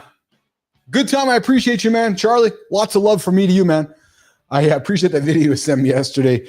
I forgot to get it over to the team. Maybe we'll run it next week, but it was pretty good, man. I appreciate that. Hope you're having a good Thanksgiving weekend there, Charlie. Hope you guys are having a lot of fun as well. Yeah, I said to Jimmy earlier today, yeah, we'll end the show earlier today. Now we're overtime. You know, it's funny because I see Good Times comment here. He says, not many people can do what you're doing. Much respect. Now, so I love that. And I'm not looking for platitudes or anything like that. I want to address that comment though, because this is what I think also equally drives me nuts, Charlie. Is that I don't think what I do is difficult. I love what I do. I enjoy doing it. I enjoy building it. I enjoy creating it. I got to get up anyways. Like I'm waking up. Why not have a conversation, have coffee, and hang out with my buddies and hang out with my friends and help build something? So I appreciate that. I appreciate the comments, but I think that's what equally drives me so much. It drives me batty on the business side of things, because there's other business leaders out there that have communities, that have businesses, that just haven't fucking got it yet, man. Like, dude, you run a business, you have a community of thousands, hundreds, whatever you got, people that look up to you, people that listen to you, people that buy from you. Get your fucking ass out of bed, start a conversation once a week with your audience. You don't even got to fucking do it daily. A 30-minute show once a week. Be in front of your stakeholders, be in front of your customers, be in front of new customers. Be the guy that's getting up instead of your competitors hitting the fucking snooze button. So, what am I doing? I'm building the platform for you motherfuckers to do it. True story. It's called Conversation OS. It's actually a software platform, Charlie. Yep, I was tired of having people give me every fucking excuse under the book, so I said, okay, I'm going to fucking do it for you. So, over the next couple, so we've got this down to less than 90 seconds. Somebody can build their own live show. Everything done. Boom, boom, boom, boom, boom, boom. All you got to do is fucking talk. And I even got the fucking topics in front of you. I've got all the script. I've done it all. So to all of you guys that want to start a live show and lean into what Good Time says over there, man, I'm telling you, I'm telling you, this is what sets you apart from everybody else. True story. There's that, which is why I'm so passionate about this. Because 2026, there's going to be guys, women, people out there going, oh, you mean all I got to do is start a live show before everybody else? Yeah, true story, actually. Yeah, you just got to get up, start a 30-minute show, 20-minute show, 50-minute show once a week. People tune into you, they come back to you. They want your presence, nation. They don't want something you recorded last week, 2 weeks ago, a month ago. No, they want your presence. Guys, this is a wrap. The handsome chief could debate this one for a long time. Jimmy's like, come on, man, let's get the fuck out of here. Guys, we covered a lot of ground this morning. Yeah, we did. We talked about Ozempic. It's getting cheaper, but is your discipline getting lazier? Keith and Marty even talked about, are they creating a discipline pill? No. Yeah. Petro says, good thing is I don't think we need, well, we do not need 75,000 more live shows or live podcasts that nobody listens to. It's funny, I saw a guy say, I'm going to have 100 podcasts next year. Why? Why? What are you going to talk about? The same fucking thing everybody else talking about? Come on. Is there anybody else right now talking about nut maxing at 7 o'clock in the morning, 8 o'clock in the morning about why guys are building up their load? Probably not. So if you're going to start a podcast, let's do something of value. And hey guys, the holiday chaos doesn't get to decide your standards. I just want to remind you of that. So you guys that are going through the holidays today and maybe kind of uncomfortable, I would say that don't let the situation control you. You control yourself. You control your emotions. You control how you show up. And when things get loud, stressful, or tempting, remember, respond. Don't react. Because the man you're becoming is built by the choices you make when no one is watching. True story. Petro, I see you, man. You know what? If I get asked to do any appearances on podcasts and such, I'm not doing unless they're doing it live. I'm with you, man. You go do live shows, brother. You're good at it. People need to get some more John Petro up there. And Cosmic, what's going on, Cosmic? I see you out there, pal. Hope you're having a great Thanksgiving weekend. I appreciate you, man. I wish I had a business. I live in a trust fund. It's boring. Cosmic, maybe there's a conversation to be had there, Cosmic, about life of living with a trust fund. It's funny. I just will share that I do have a family trust based on some of my previous stuff. And Cosmic, I am fully against what you are living within. Nope. My kids are working for themselves. My kids are building their own selves. Their kids are building their own future. No trust fund babies in my life at all. I love you, Cosmic, but it's not happening in my world, man. Nope. So guys, take care of your home, your relationship. Take care of your body. Guys, take care of your mind. Take care of the mind. And listen, we're going to be back here in 24, 48, 72. You guys know the math. We're back here on Monday, guys. We're back here on Monday like a man who didn't take the weekend off from his own life. True story. Enjoy the weekend, guys. Keep your head in the game. Remember, react. Remember, respond. John would be rolling his eyes right now. Bilous, you can never get the fucking thing right. Remember, respond. Don't react when the weekend gets crazy with all the Thanksgiving goodness. And guys, it's Black Friday. So what? Nation, have a good one. The Handsome Chief, the host, is out of here. Yeah. And don't forget to rub one out. Charlie gets the last word. See you guys.